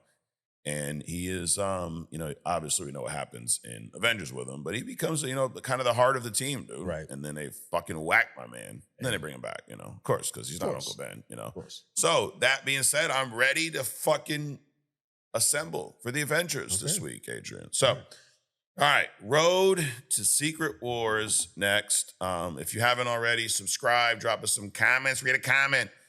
And I hope you're on the road to Secret Wars with us. So I'm going to do what we did last week. I think I like that better, where I kind of go through the story and then we'll, zip through some of the artwork here. So this week, Civil War, let's just say that it gets a little worse, Adrian. It gets a little worse. People die, all kinds of shit going on. So where we left off, we had arguments, press conferences, political shit. And in this story here, I guess the first body drops, which we'll get to in a little bit. In Civil War 3 and 4, you see the first real clash of these two teams. Because right now, Cap's team's kind of on the run. And Tony is working with the government, working, with S.H.I.E.L.D. He's got a team. And the whole plan is revealed here. They want to have a team of superheroes in every city that's controlled by the government. And then what they're also doing to scoop up the superheroes that are not playing nice, Cap and his crew, compliant, they have actually allowed villains out of jail. This kind of sounds a lot like ICE. They put these groups of supervillains together to go scoop up the heroes that aren't complying. Ain't that some shit? Go ahead, Adrian. I know you're feeling something, dude. I can tell. So instead of letting quote unquote good guys fly around, do what they have been doing, you're just gonna let murderers and rapists out. Correct. To go and get, just because the other ones don't agree with you. Correct. Basically. Wow. Yep. The same, and dude, it could be the same motherfucker that put you away. Right. Now you're going to scoop up. You don't think that, you think that's going to go well? Yeah, absolutely. Hey, remember when you fucking locked me up a couple years ago? Right. Stop resisting, motherfucker. Wow. Yeah. So pretty fucking crazy. And also makes for a really good fucking story. It's why this comic is, read a comic. As much as I love the Civil War movie, but this shit is next level, what it's based on. So there's a big setup in Civil War 3. Caps, they're the secret Avengers, if you want to call them that. They're kind of the underground Avengers. They got all these disguises and shit. They're working regular jobs. They're just trying to stay. And then they get a distress call at a chemical plant. But it's a fake one. It's Tony's group. They kind of surround them. And Tony, one last time, tries to get Cap to surrender. Cap fucking shakes his hand. He pulls the okey doke on him. He's got this little thing on his hand, little fucking buzzer, attaches it to Tony's suit and fucks his whole suit up. It sends some kind of currents, whatever, Right. it fucks him up. And so Cap kind of attacks first. He fucking, Yep.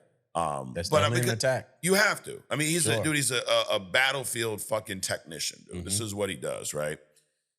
Then at this point in the comics, Thor is believed to be dead because of Ragnarok. In comics, Ragnarok was a lot different than the movie, right?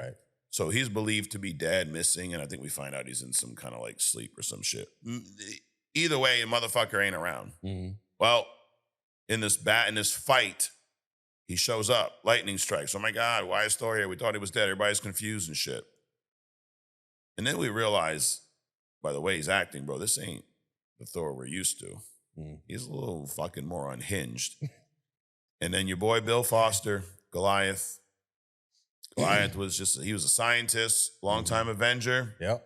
And this motherfucking Thor imposter blasts a hole through his chest while he is giant size and fucking kills him, dude. It's the first casualty of Civil War.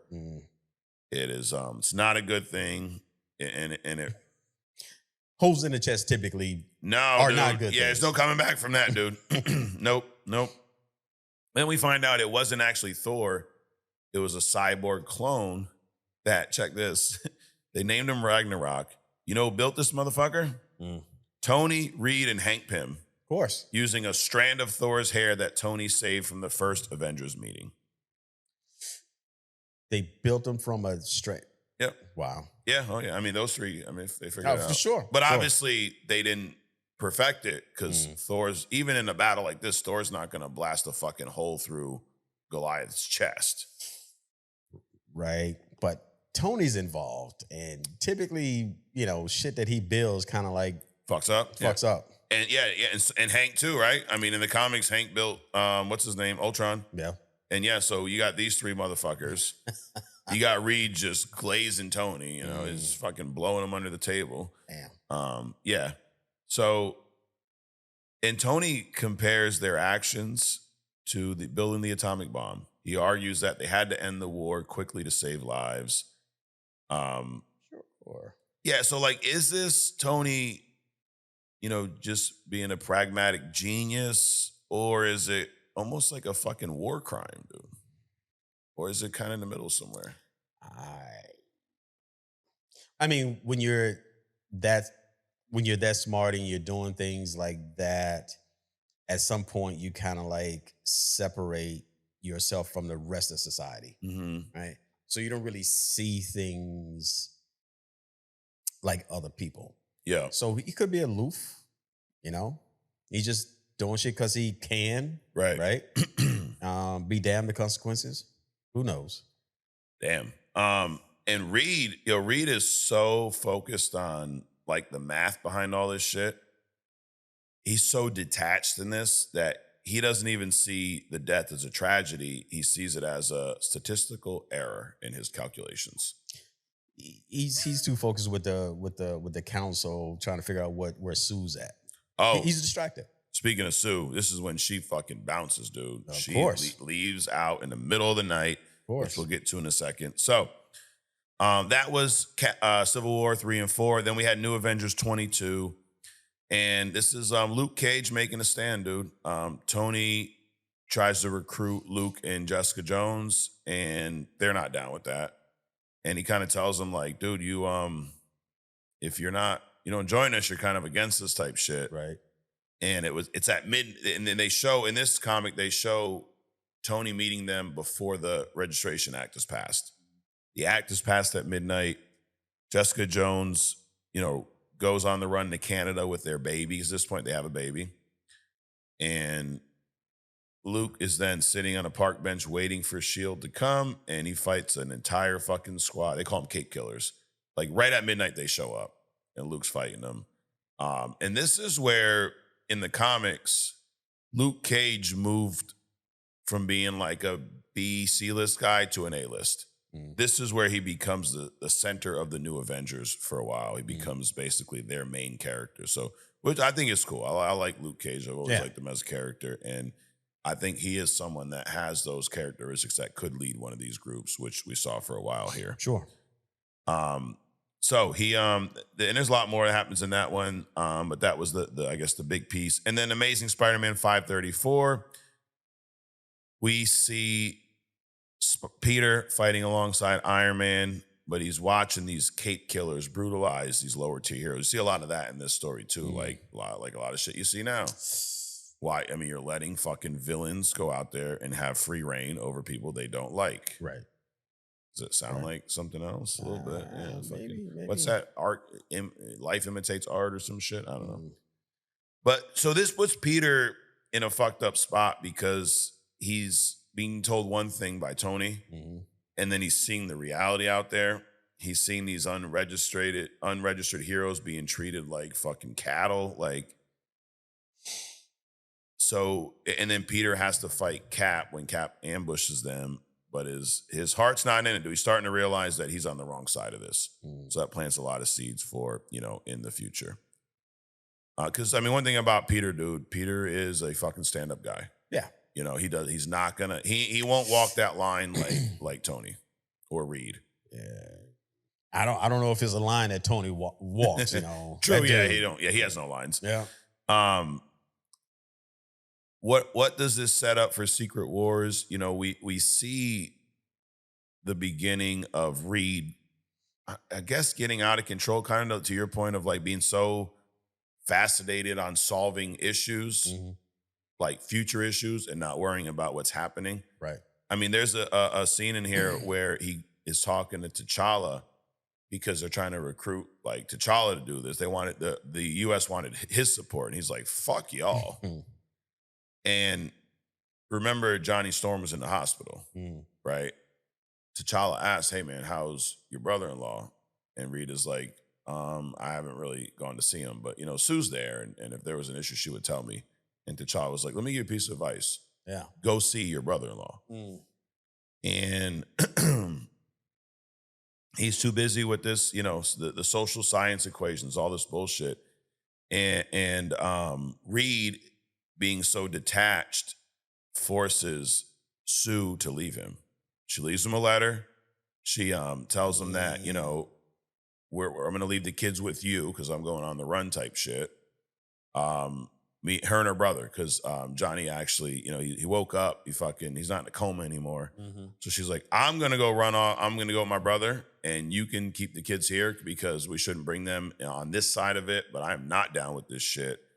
And she bounces to the middle of the night right after she made love to him one more time. She said, that's why we did that last night. Sure, the parting gift. Yep, the parting gift, dude. You smashed one more time, and I'm fucking out, bitch.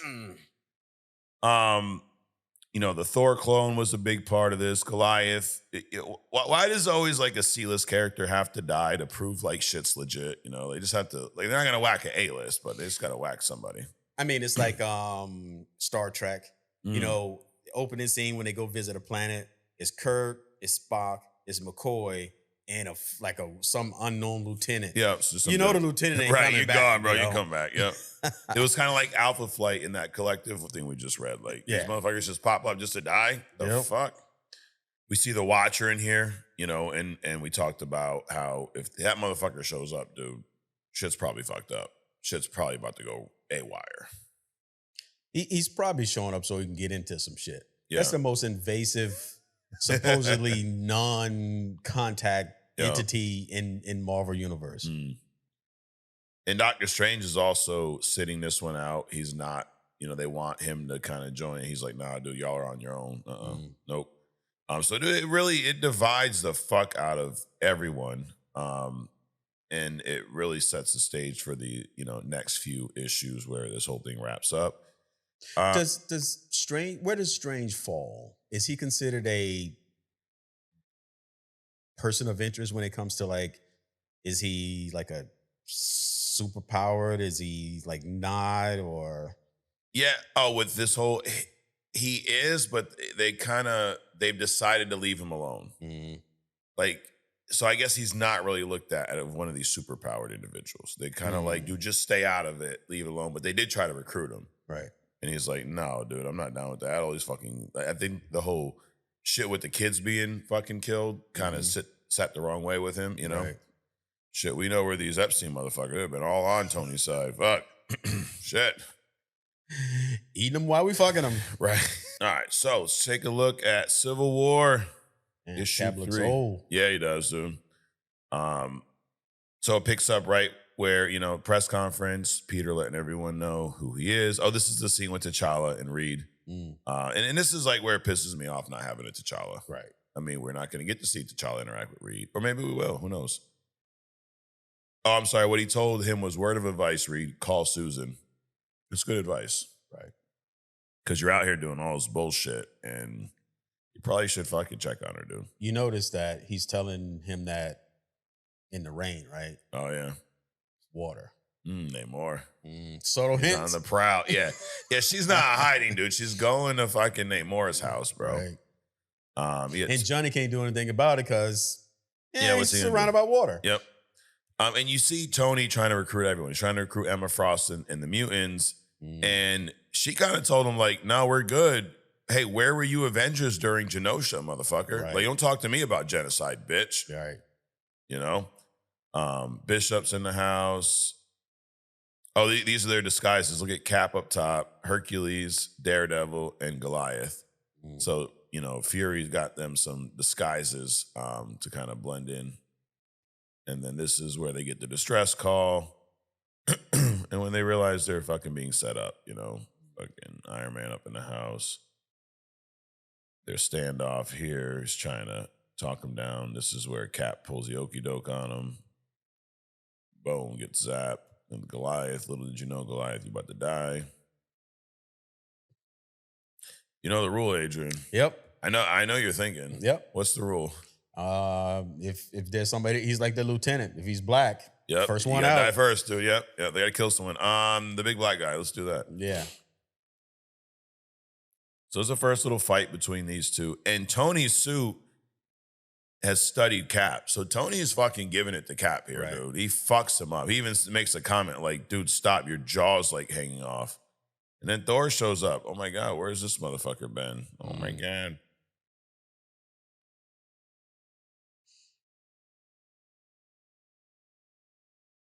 Pretty cool panel there. There's some good art in this Civil War comic. Everyone's like, dude, what the fuck? You acting kind of different now that you're back, Thor. Look at Cap, dude. Cap got his ass whooped. Yeah. Unfortunately. Yeah, it happens. Yeah. I mean, he can do this all day, but apparently not here. Iron Man, T'Challa. Yeah. I mean, bro, Falcon's carrying him back, dude. He's so fucked up. There it is. There's a shot, dude. Right through his fucking chest. Crazy. Crazy panel. And then he ain't stopping. You're all going down, all shit. Then Sue shows up. Look at this badass panel here, dude. So Sue is on opposite sides of Reed here. Look at the fucking Watcher. But like, what are you even doing, bro? Fuck out of here. Supposed to not be doing anything. Exactly, bro. He don't even supposed to be there. I know. Like, why are you here, dude? Right. Fucking leave. Looking for Xavier so they can shirt cock Right. together. Dude, Cap. I'm looking at Cap, bro. Fucking legs off, bro. This motherfucker is fucked up. Big ass grave, so they couldn't shrink Goliath back down. So not only is he the first one out, but he dies in disgrace. Yes. Well, he's being buried in disgrace. They had to get 38 burial plots for him. And then Tony paid for it, of course. I mean, they couldn't find Hank or nobody to fucking shrink this motherfucker. I guess once you're dead, dude, you're fucked, dude. There's no shrinking you down, apparently.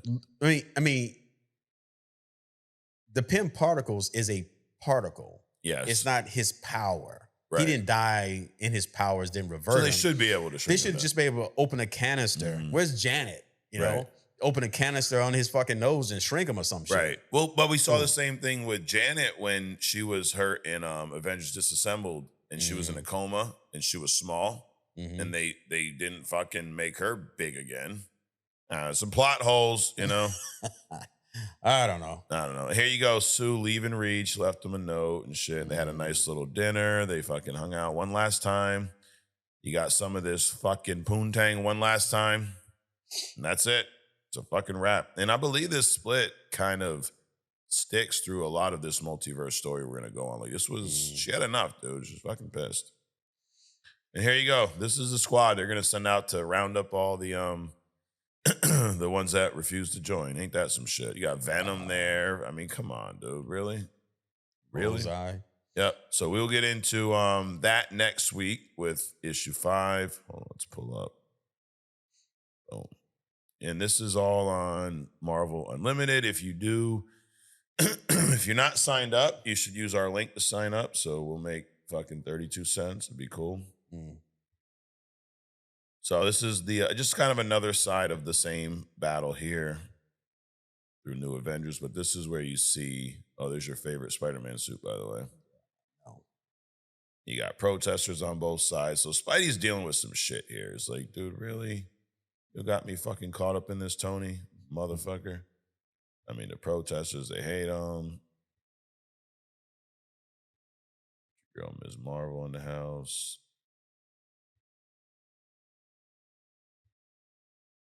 Fighting Cap. Oh shit, almost fucking nutshotted him with the shield, dude.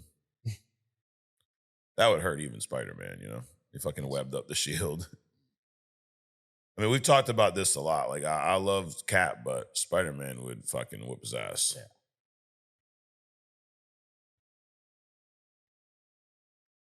And then the very last one of the week was the New Avengers. This is where you see the Luke Cage potential recruiting. There you go, Iron Man shows. This shows up in his Iron Man suit. Ms. Marvel's there too. She's trying to convince Jessica Jones. And they're basically like, bro, fuck off. Y'all get the fuck out of here. Miss me with that bullshit, as they say. But she, the wife and the kids got to go on the run, dude. And then Luke, he's getting some support from neighborhood people. They're like, basically, yeah, you're against the cause. Fuck that cause. So, and that's Luke. Luke's for the people, dude. Right. Clock strikes midnight, and these motherfuckers show up. Big old battle here. Yeah, but that's odd though, because it's like they knew he wouldn't be agreeable. Oh yeah. So it's like they're waiting, sitting around the corner waiting for the clock to strike 12. Yeah, it's fucked up. Yep. That's ICE was modeled after this whole program here. Oh. Cap, Daredevil, Falcon, pretty cool shot there. They show up to help your boy Luke. And then she's on the run, dude. She's up in looks like Niagara Falls area. So this was a nice little read for the week. I mean, Civil War, it's gonna wrap up next week. Actually, give me 1 second and I'll pull up next week's assignment. Y'all fucking do your reading. Y'all been telling us to read a comic for so long, right? You know, fucking go read one, you know? Shit. All right. I'm just saying, they always tell me that. You fucking go do it. The fuck? Where is it? Where is it? Okay. Oh, that's the wrong. Oh, here we go. All right. Next week's reads. Amazing Spider-Man 535. We get to see Project 42. So that's something that was mentioned in these stories. Project 42. What is that, you ask, Adrian? It is the prison built in the negative zone. So not only are they sending these cape killers to snatch up these superheroes that won't register, they're going to stick them in a prison in the fucking negative zone, Lex Luthor. Well, I mean, the fucking the one in the ocean don't work. Yeah, right. Yeah, people always breaking out of that. Right. Yeah, can't use the fucking raft. So yeah, fuck it. Just put them in the goddamn fucking negative zone. Why not? Do you think something like that really exists? Negative zone or the raft? The raft. I mean, I wouldn't be shocked, dude. Dude, all you need is a super tanker, like an oil tanker, an old oil tanker, converted. Yeah. And then, no, actually, you know what? They're 2 in 1. It's the Bermuda Triangle. You can fall in the Bermuda Triangle. You go into the negative zone in a fucking raft. Yep. That's where the Anunnaki live right now. They got them hostage there. And we're going to see a lot more of Reed treating human beings like equations in this. I mean, it's just where he's at now. He's off the deep end, dude. And we're going to read Amazing Spider-Man 536, and then Civil War 5 and 6. These are some fucking cool. I can't even say it. I don't want to spoil it, dude. Some good shit, dude. Some good Spider-Man shit. Your boy Punisher's going to show up there. And then the following week, we'll read the final Civil War issue, number 7, Amazing Spider-Man 538, Civil War, The Confession. It's a one-shot, and then a Captain America, number 25, which is the end of this, and it starts building into the Initiative, Dark Reign, which then leads to Secret Invasion. The good Secret Invasion. Not that shit show of a fucking show we saw a couple years ago. You thought I almost got you, dude, with the Secret Invasion season 2. I knew that bullshit wasn't coming. You're ready to pack up. Fuck that. I'm not staying around for that bullshit. No. So, anyways, that's where we are. I'm enjoying this read. I can't wait to wrap this up in a couple weeks. So now what we're going to do before we move on to the hidden gem, we're going to respond, Adrian, and we're going to start with some TikTok shit. It's the hidden gem. You said it's a female, right? I didn't say that at all. I thought you said she was stronger than Wonder Woman. No. Okay. So it's not Hillary Clinton? No. Okay. I said if this person is stronger than. Okay. Or I might have slipped on the sheet. I thought you said but she, I think, okay. no. But it's not Hillary. No, it's not. It's not Hillary at all. All right. It's Rihanna. Rihanna's the hidden gem. Love it, dude. Work. Anyways, all right, we respond. TikTok motherfuckers, Adrian. Damn. All right, first fella here who's wrong today. Wow. We're talking about Dr. Doom. We're talking about the mask, the accent, oh my God. And this guy here, and we even share a first name, Michael something, Alicia, 76. He says, like Batman is the main character and Bruce Wayne is the alter ego. Okay, I'm with you there. Dr. Doom will be the main character and Victor is the alter ego. There's no fucking separation between Dr. Doom and Victor Von Doom. No. None at all, right? Like, nope. That's like saying Professor Xavier and Charles Xavier are two different people. Right. The fuck kind of, where did you get what you're smoking from is what I want to know. And then this other. He might be a young reader, not really fully understanding. Don't go ham on it. Oh, frontal lobe's not fully developed yet. Is Yes. what you're saying? All Yes. right, well, fucking wake up, bro. Come on, keep up. Like, there's no two different. There's no Victor Von. It's the same fucking person, dude. Come on. It's like saying Sue Storm and Miss Invisible are two different fucking personalities. No, they're not. One you can't see, one you can. One Namor can see. Yeah. If she's invisible and he throws water at her, would it like coat her? Or does it go through her? I don't know. How was that? It would coat her. He would see her then. Yeah. So he can't be invisible up in the ocean. Right. No. Damn. Okay, so lights on. Anta Nova says, I mean, if you assume it's true, but it's not confirmed. Well, yeah, motherfucker. How many times do I say when we're talking about rumors, assuming this is true, proceed as if this is true. But then we get some stupid shit like Spider Carnage. The real Dr. Doom will be revealed in Secret Wars. I feel his body got hijacked. Same body from Endgame. Brought him back to life. Bro, they're not going to do something that fucking complicated.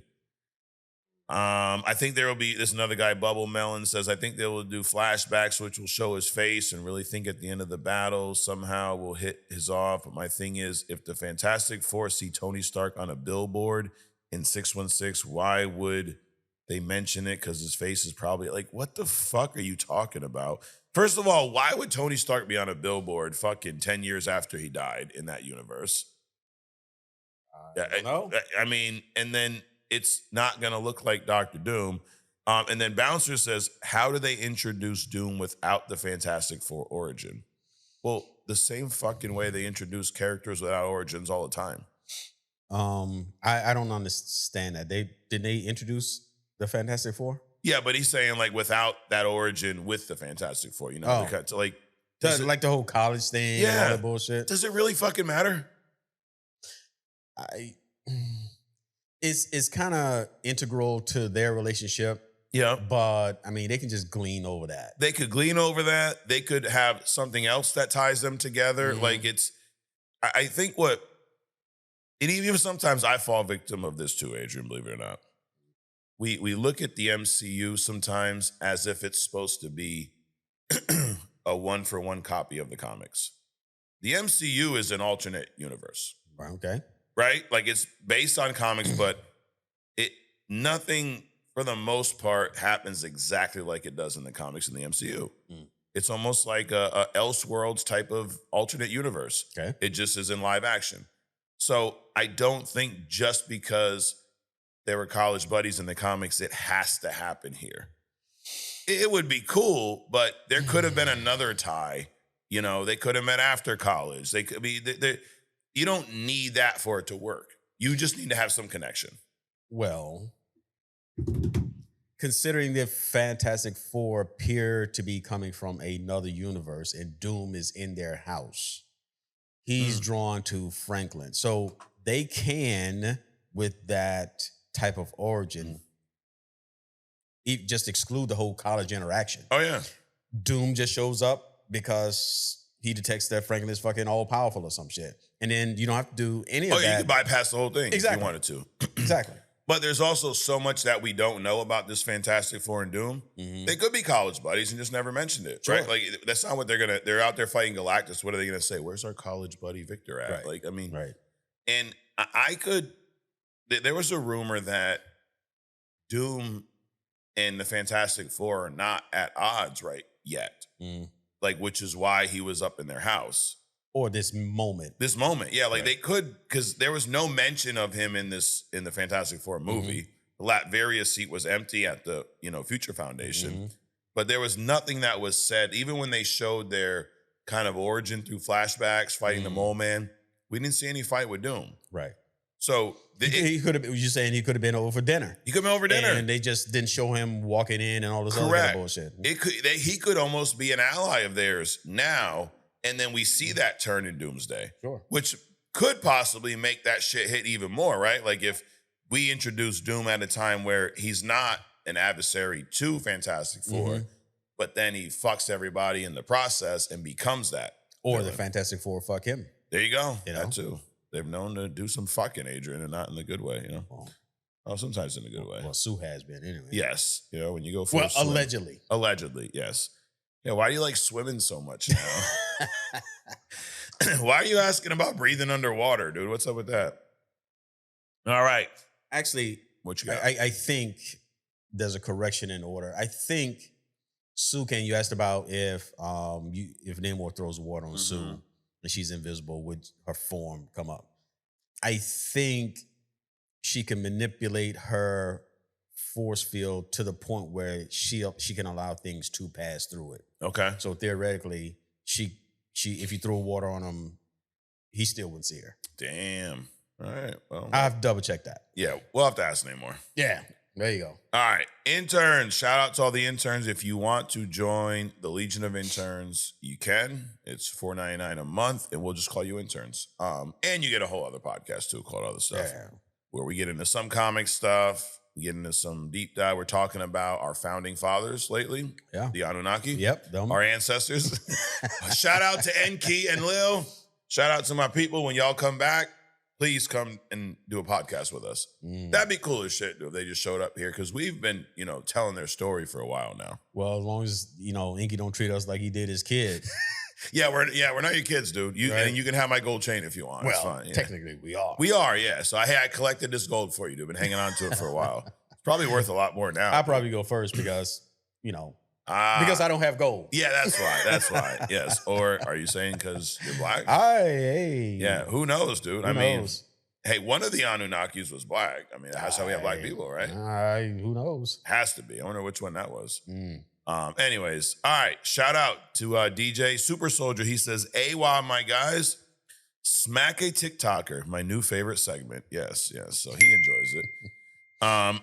What else we got here? John Bon Von says, okay, and I think I'm in the minority when it comes to Lobo. I think he looked amazing in The Bank, and it made me want to watch the movie even more. Well, that's good, dude. I don't hate it as much as Adrian, but I just wish it was a little bit better. That's all, Let's see. Bloody Knuckles show. If we had a Civil War II, which I think Cap America 4 should have followed Thunderbolts and been some type of Civil War story. showing him recruit the Avengers, Sentry versus Wonder Man battle would be epic. That would be an awesome battle in the MCU, those two. Who'd win that, Sentry, Wonder Man? Given how they left off, I would probably say Sentry. Okay. But it'd be a pretty good fucking fight, though. I think so.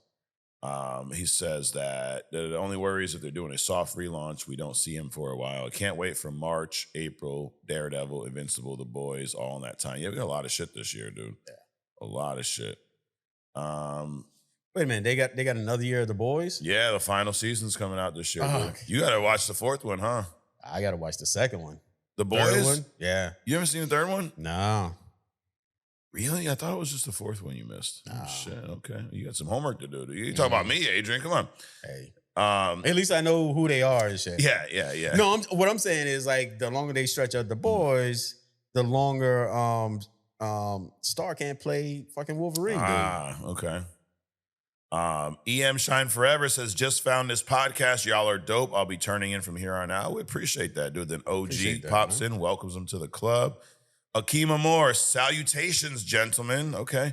So why exactly is the registration of superheroes public? Ideally, only the government entity overseeing it. It should have access to that information. It does remind me of what happened in California when 100,000 concealed carrier information got leaked. Kind of defeats the purpose of not being targeted. Absolutely, dude. Right. But that's the government, right? Yeah. Let's see what else we got here. OG says, OG Dirte, what up, Mike and Adrian? I got a take on the Wonder Man Doorman episode. I took the Doorman episode as a piece to MCU future. It was more about Roxxon Corporation being involved more in the MCU and the birth of a lot of possible characters we could see, like Cloak and Dagger, Deathlock, Man-Thing, Spider-Woman, Serpent Squad, Anaconda, Black Mamba, Death Adder, Sidewinder, or the birth of the Dark Force dimension. I think the Doorman episode served its purpose. I thought Wonder Man was a good start for Marvel. Now I hope Daredevil Born Again Season 2 is even better. Hopefully Marvel has learned their lesson. AWOP. This is good for OG because he's a big Disney hater. Mm-hmm. So he's coming around, dude. I mean, I didn't hate the Wonder. My only issue with the Doorman episode wasn't even the episode. It was just the fact that we didn't see Doorman anywhere else. Well, that and I think they could have made not an episode, but like a 5-minute thing. Because really, the only purpose of the Doorman episode was to explain why you couldn't have supers in movies. Yes. Or, I mean, OG's theory here is yes, that, but also it was more to introduce Roxxon in the back. Sure. And the scenes and their impact. So. Well, they could have did 2 minutes for Doorman and 1 minute for Roxxon. True. But, you know. Let's see. John Bavon also says, am I missing something with Wonder Man? I thought this was a very low-tier show and didn't really care for it. Honestly, I wanted a big villain to fight that guy like everyone else, and that's what I want, a superhero thing. Yeah, no, I mean, hey, I get that take, and I get why if people were looking for action, why they wouldn't care for this too much. But I'm down with, dude, like a good show's a good show, you know? Well, my thing about that is that considering the last 3 things that they did, you know, this is far above those. Oh, abso-fucking-lutely, right. Dude. Like, holy shit. I mean, this is, I like I said last week, I put it right above Cap, Winter Soldier, and Falcon, that show.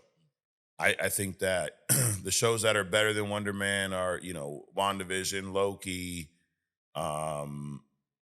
maybe Hawkeye, Daredevil Born Again season, you know, or Daredevil Born Again.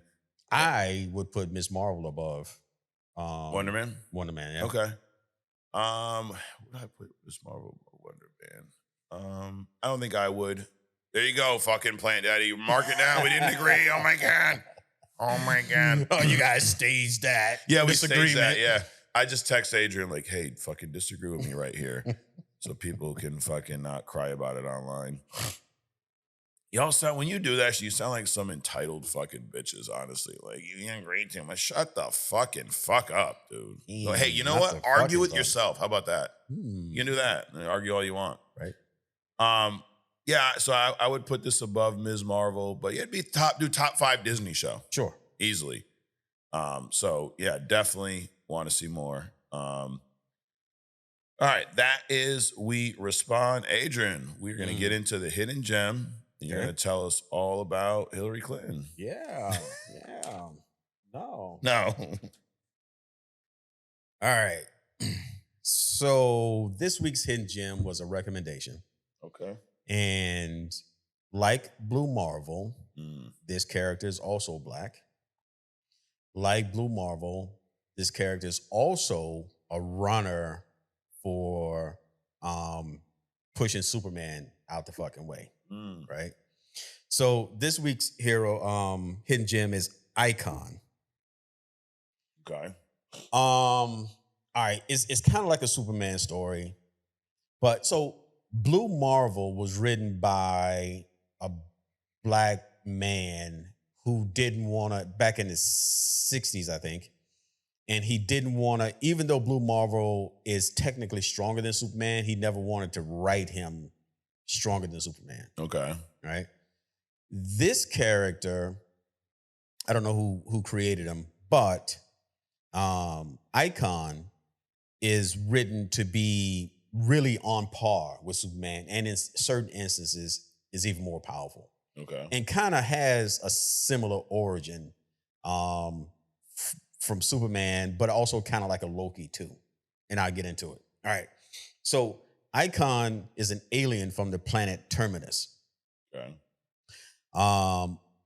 So they were a group of them. They going through space. For some reason, the ship started blowing up, and Icon was the only one that was able to escape in a pod. Wait, is this Marvel or DC? This is DC. Okay. Escaped and crash land in the American South in 1839. So, like Superman, came from another planet, but like Loki, so the pod rewrote his DNA to match the first intelligent being. They say first human it encounters, but it really would have been, if it was a fucking snake, it probably would have rewrote him to look like a snake. But Got it. they rewrote him, his DNA to match the first human it encountered, which happened to be an enslaved black woman named Miriam. So he adopted human appearance, and so he became grounded in that kind of American history, the slave history. Now, he's incredibly long-lived, so he's over 150 years old. So, like Superman, longevity. Like Loki, Loki was a frost giant. Odin made him look human. This cat, his real name was Agnes, but he when he got rewritten, he adopted the name Augustus Freeman, right? So he looked like something else, but then the pod rewrote him to look like human, kind of like the Loki turnover. So he did the thing that typical immortals do, reinvent themselves every couple of decades. He became his son throughout time to where he's like Augustus Freeman the Fourth or some shit. He's a lawyer by trade, one of his identities. Now, at some point, he's kind of benign. So like I was talking about Odin earlier, where they live so long, they kind of like detach themselves from regular people. Yeah. You know, that's one of his things. He's very stoic. So Superman, you know, he's fucking interfering in everything. He wants to be in everything. Mm-hmm. Well, this guy, Icon, he really doesn't want to get involved in stuff unless he absolutely have to. Got it. Which kind of pisses off a lot of people, because he's kind of doing his own thing, but he'll step into the Justice League every once in a while, and he's so powerful, everybody wants to have him around. But he's like, dude, I don't give a shit about your time shit. For your shit. Exactly. So he's kind of like, he's like the Watcher, right? Yep. Except the Watcher wants to be in places that he shouldn't be. Yep. And this guy, he doesn't want to be involved with anybody's shit, right? So, strengths. So his power, so him and Superman can go toe to toe. Now, when it comes to raw power, Superman probably has the upper hand on strength and combat speed. However, this cat is still in the multi-thousands of tons when it comes to lifting capacity, right? Extremely durable. survive, Earth reentries, nuclear blasts, shit like that. Energy manipulation, so he can absorb and redirect energy, which of course that power alone puts him above Superman, right? Um, Centuries old, lived experience, all kind of stuff, legal mastery, and strategic thinking. So Superman, he's young. He's like in his 30s, 40s, right? Yeah. This cat's already 150, lived 150 years. Damn. So he's got a lot of shit on his belt.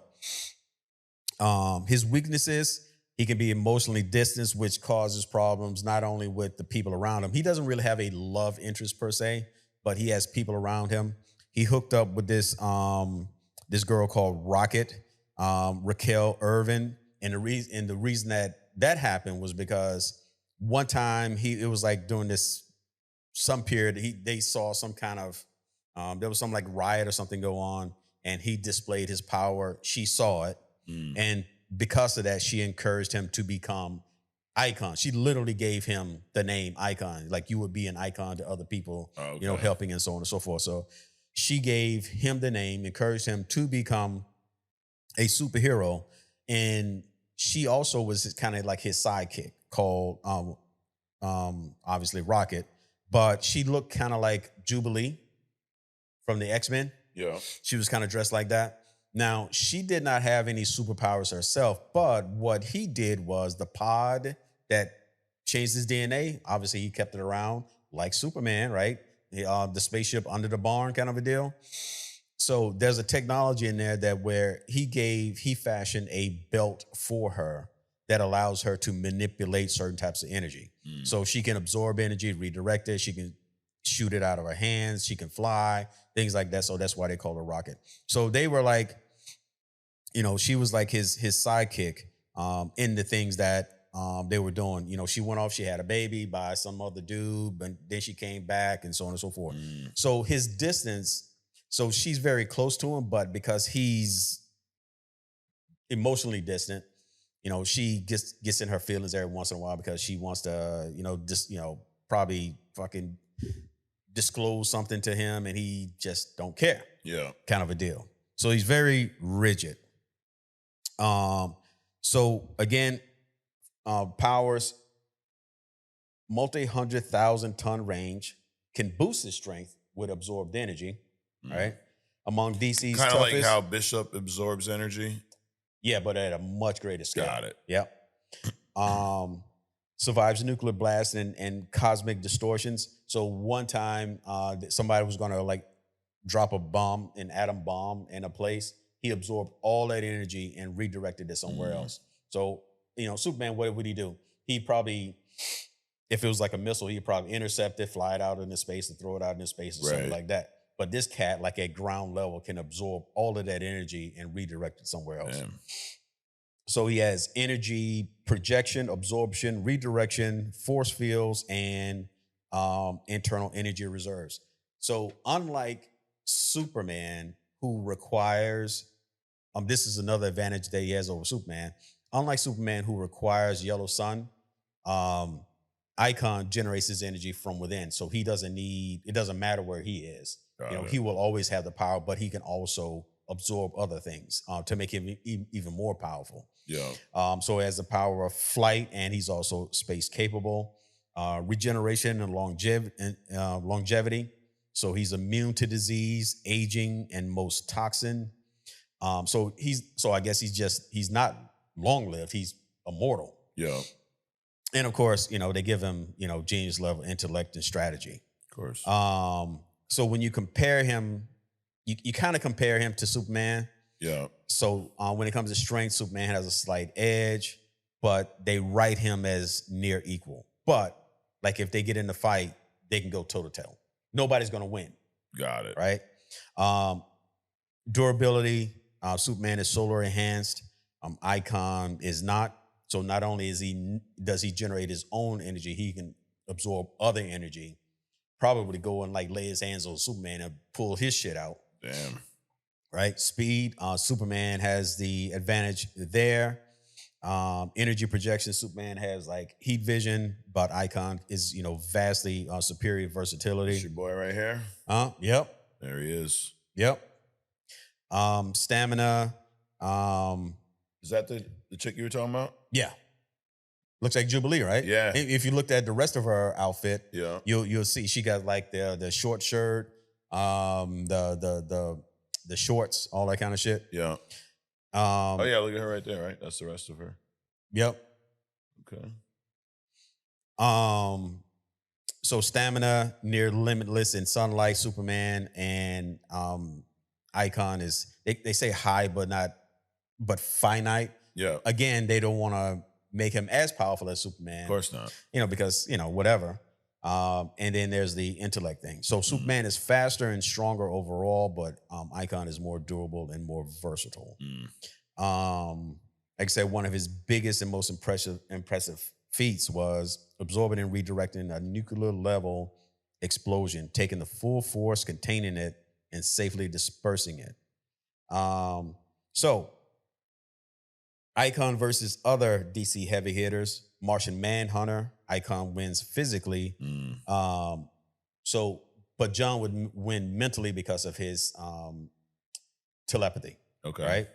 Wonder Woman. Icon outmatches her in durability, but Wonder Woman is a warrior. So you got the skill thing, kind of like with Captain America, right? Yeah. Captain America is very skilled. Loki is stronger, but Captain America most likely will win simply because Loki is not as strong or skilled in fighting. Yep. Shazam and Black Adam. Icon can absorb magical lightning. So he would defeat both of those. And Green Lantern, they describe Icon as would just wreck the Lanterns, because the Icon is like he can absorb all of their energy, and it doesn't matter what they come up with because they are constructs, and he can absorb all that shit. Got it. So I found this is a fascinating character. The other thing is that he's shown up nowhere. He's not in animation. He's not in live action. Right. He's like literally nowhere. And I'm thinking, if something like this came out, if they put Icon, this kind of a character, I mean, where would Superman go? Right? Especially in DC, right? Right. Yeah, Superman would have to go sit in the fucking corner, bro. Time out. Dude. There's that. I mean, it is. I think that is one of the biggest challenges when you deal with these super fucking powered people. It's like, how do you have so many at this level, and then everyone else is not as powerful? You get that crazy, I guess, gap in power. It causes writing challenges. But Marvel gets it though. Because think about it, right? So you got, who do we list off as like a mega level? We got a whole class called a mega level mutants. Right. We got Magneto, we got Storm, we got Iceman, we got Jean Grey's Phoenix. You got Thor, you got the Hulk, you got Wanda, you got all of these people. And then in Marvel, they are omega level mutants, aren't even the most powerful. Then you got these you got like the Watcher, you got all these other people. Then you got tiers above them, and then you got tiers above them, Beyonders, the Beyonders and shit like that. So you got beings given, like in Wanda's case, feeding power to other beings and stuff. But in DC, they won't do that. Right. They won't share. Oh, it's got to be Superman's got to be the top. Right. He's got to be the number one. It's like, come on, dog. Yep. They're sucking that super dick is what they're doing, Adrian. That's what they're doing. Yeah. Not the super dick. That's what they're doing, bro. They're fucking slurping it up. Damn. Yes. But anyway, Icon, fascinating character, dude. Well, shout out to whoever suggested Icon. I do remember. I don't remember who it was though. But shout out to I'm sure they'll speak up. Yes. Yep. So, Adrian, I wanted to, before we wrapped up with Agree to Disagree, this is why I was saving some time for, okay? Last week we talked about that incursion that's rumored to kick off Doomsday. Okay. X-Men universe, Tobey Maguire universe, they're colliding. Oh my God, look at, there's another Earth. Oh my God, what are we gonna do? Oh my God, we're gonna kill each other. And we talked about Tobey fighting Hugh, right? Tobey Maguire, Spider-Man fighting Wolverine. And we both pretty much said, bro, Spider-Man's gonna wreck this fool. Right? Spider-Man. I think the same thing I was talking about Loki. People underestimate how strong Spider-Man is. They think he's just quickness, webs, and jokes. He's stronger than Cap, dude. Oh, he's way stronger than Cap. That's not even a It's not consideration. even close. No. Well, actually, when they think about Spider-Man, they think about the spider things. Right. The webbing and sticking to fucking walls. Correct. Which is just like a small part of Right. what, like a good reminder of how strong he is. If you remember in Civil War, in the movie where they're fighting in the airport and fucking Winter Soldier goes to punch him with his arm, the metal arm. He's a super soldier, right? Right. Then And you he got just stops that shit like nothing. It was like a little, he stopped his fist like Winter Soldier was a 4-year-old. Right. Holds it there and is like, oh shit, you got a metal arm with ease. Right. That's how fucking strong this dude is. So a man here, Angel Man Freddy. Now he wasn't being an ass. He just, he said, Tobey is a fave, but you are way undercutting Hugh's version of Wolverine. He threw grown men across the room with one arm. He flips a military jeep, etc. He's strong. Yeah. How would Tobey beat Wolverine? Only chance is to web him and immobilize him. Punching adamantium, recovers quickly from fatal wounds. Tobey has a tough battle. I don't think he does, though. No. He does not have a tough battle. First of all, first of all, if you web him, immobilize him, you beat him. You beat him. Right? Yes. You don't have to even get into the extreme shit. Right. Why is he going to punch Wolverine? Right. He'll punch him once and realize, oh shit, dude, you fucking got metal under there. New plan. You also forget how fucking smart Peter is. Right. He's not going to run up to him and keep pounding him and fucking break his own fist. Right. He'll hit him one time and be like, God damn, what the fuck? Okay, there you go. So I asked my buddy Gemini here. We're going to do a little verses, Adrian. Okay. So, because I'm thinking Spider-Man, you're thinking Spider-Man, and then fucking Plant Daddy's like, look at them agreeing again, look at them.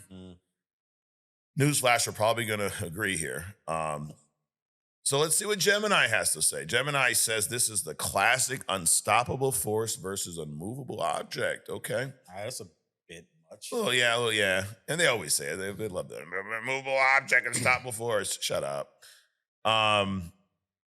Now, Hugh Jackman's Wolverine, Logan, would you say he's been nerfed on screen compared to comic Wolverine, buffed on screen, or pretty accurate? What do you think from his power? I think it's pretty accurate. Yeah. Yeah. And the one thing I think the one area where I think he's been nerfed is we don't typically see Berserker Rage. Right. But as far as the healing ability, I mean, it's pretty close. You could argue maybe it's a little buffed on screen, it happens a little quicker. But from a strength standpoint, I mean, pretty on par with where he is in the comics, right? So Wolverine is probably maybe around Cap's strength. Okay. Maybe a little under. I think Wolverine is like, say, 500 pounds. Got it. If you were to bench press. When we talk about strength, you're talking about really the ability to bench press something. Right? Sure. So Wolverine, I think, is probably 500 pounds. Cap is 8. Yeah. Spider-Man is 10 to 15 tons. Got it. So from a durability standpoint, we know he's got the adamantium skeleton. Right. His healing is almost instant. Spider-Man's healing's not as fast. He's just like a really, extreme heal. I don't even want to say human. It's above human level, but it's not like if a broken arm would take us probably 2 months to fucking heal from. It may take him 2 days, but it's not instant like Wolverine. Right. You cut off Wolverine's dick, it grows right back. I'm pretty sure. I haven't tested that theory. From agility standpoint, Spidey's got him, dude. He's so much quicker. And and that's just pre-using the Spidey sense. Just in general, he's way quicker. But Wolverine is fast, though. He is surprisingly fast for how, I guess, fucking animalistic he looks. Like, he's quick. He's got those, he's got the big claws, obviously. But Spidey's a 10-ton strength guy. He's got the webbing. Now Wolverine's got more fighting experience. 100 plus years of brawling. You could argue he's the better fighter, but Spidey's just so fucking quick. Right. And I think the thing that gives him a huge advantage is something that we've not really seen a lot of in the films, but it's the Spidey sense. Logan's gonna have a hard time even catching Peter. Well, not only that, but his spider abilities creates a unique fighting style, Mm-hmm. right? So he's got the 10 times Olympic acrobatics Right. stuff with the strength to leap over a building, with the ability to stick to a wall. Mm-hmm. Like if Logan goes into a berserker mode, only thing Spider-Man got to do is leap up 3 stories and Right. wait for him to come to him. Correct. He'll be exhausted before he can get to him, Yep. right?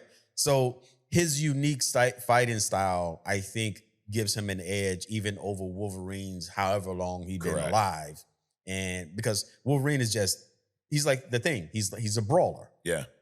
And even though he's got the adamantium, bro, he can still get a concussion. You can still rattle his fucking head. Right. You're not gonna crack his skull, but there's and then from a strength standpoint, 5 ton, all this ton, whatever the fuck. Let's just talk about what they've done. We've seen Tobey's Peter on screen stop a fucking moving train. Mm-hmm. Wolverine ain't stopping no moving train. Right. We've seen him hold up a fucking cable car, collapsing cable car. Wolverine, his fucking arm be ripped out of his socket. Dude, it's not going to happen.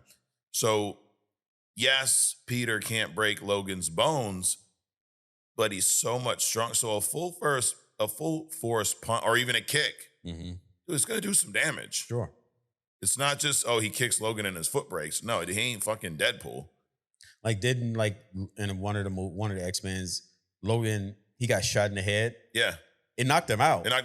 I mean, he woke back up. Sure. And, ejected a bullet and all that kind of stuff, but it still knocked him out. Yep, knocked him the fuck out. So in wrestling, before we get too far, remember I said about the Super Bowl? Yes. All right. So brief pause on this. Yep. So were you aware that the Super Bowl is set up, not necessarily, it's not a game, it's entertainment. Okay. It's like wrestling. So a lot of people were trying to sue the people that run the Super Bowl. Yeah. Because they, fake games and they setting things up and so on and so forth, right? Yeah. So they went to court and they lost because the Super Bowl is set up like entertainment, literally like the wrestling. Yeah. They don't have to guarantee a fair game. They're just putting on entertainment. Okay.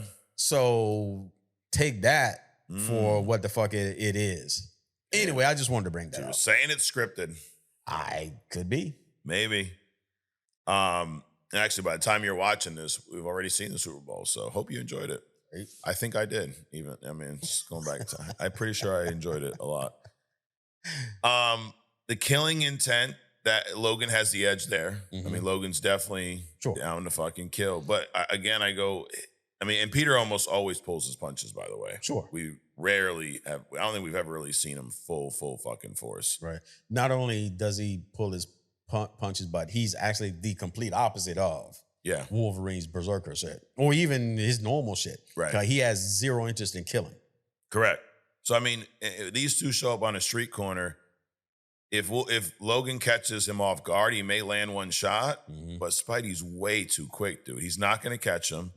And kind of like my man said, like, what's he going to do? Web him up? Yeah, exactly. Right. He's going to be webbed up pretty fucking quickly.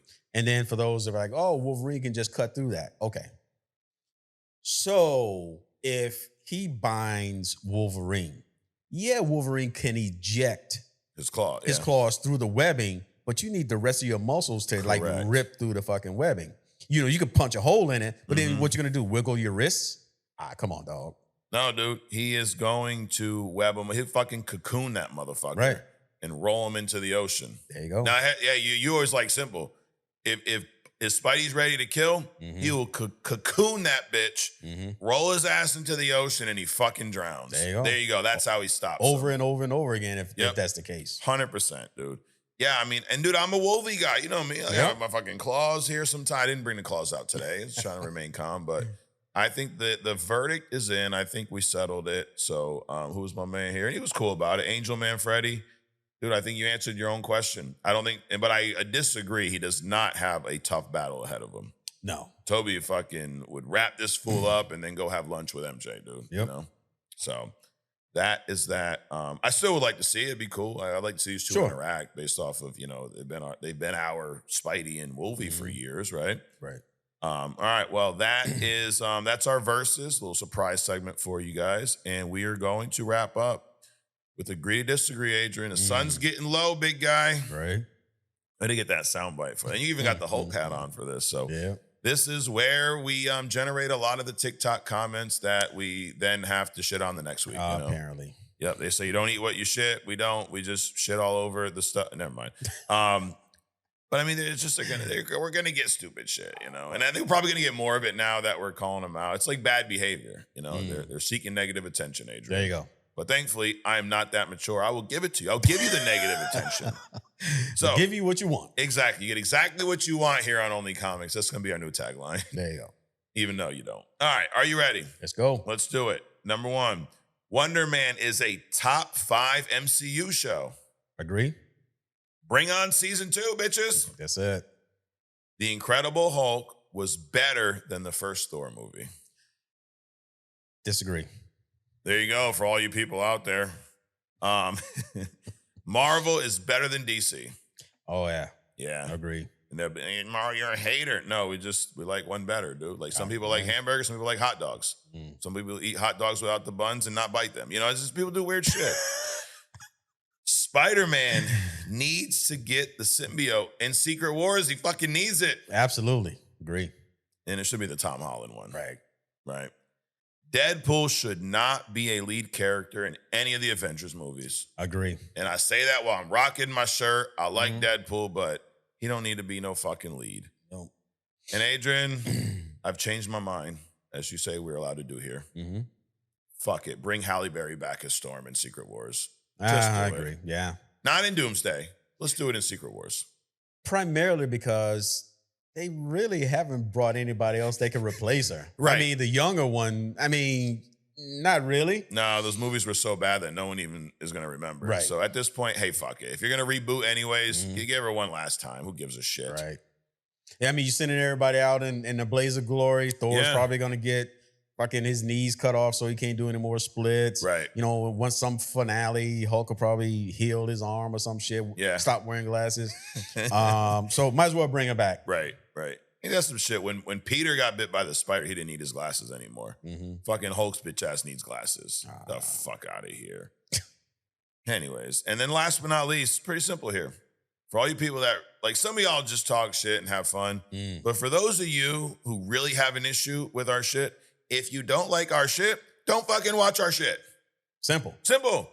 You know what type of music I cannot fucking stand? Do you know? Country. So you know what I don't do?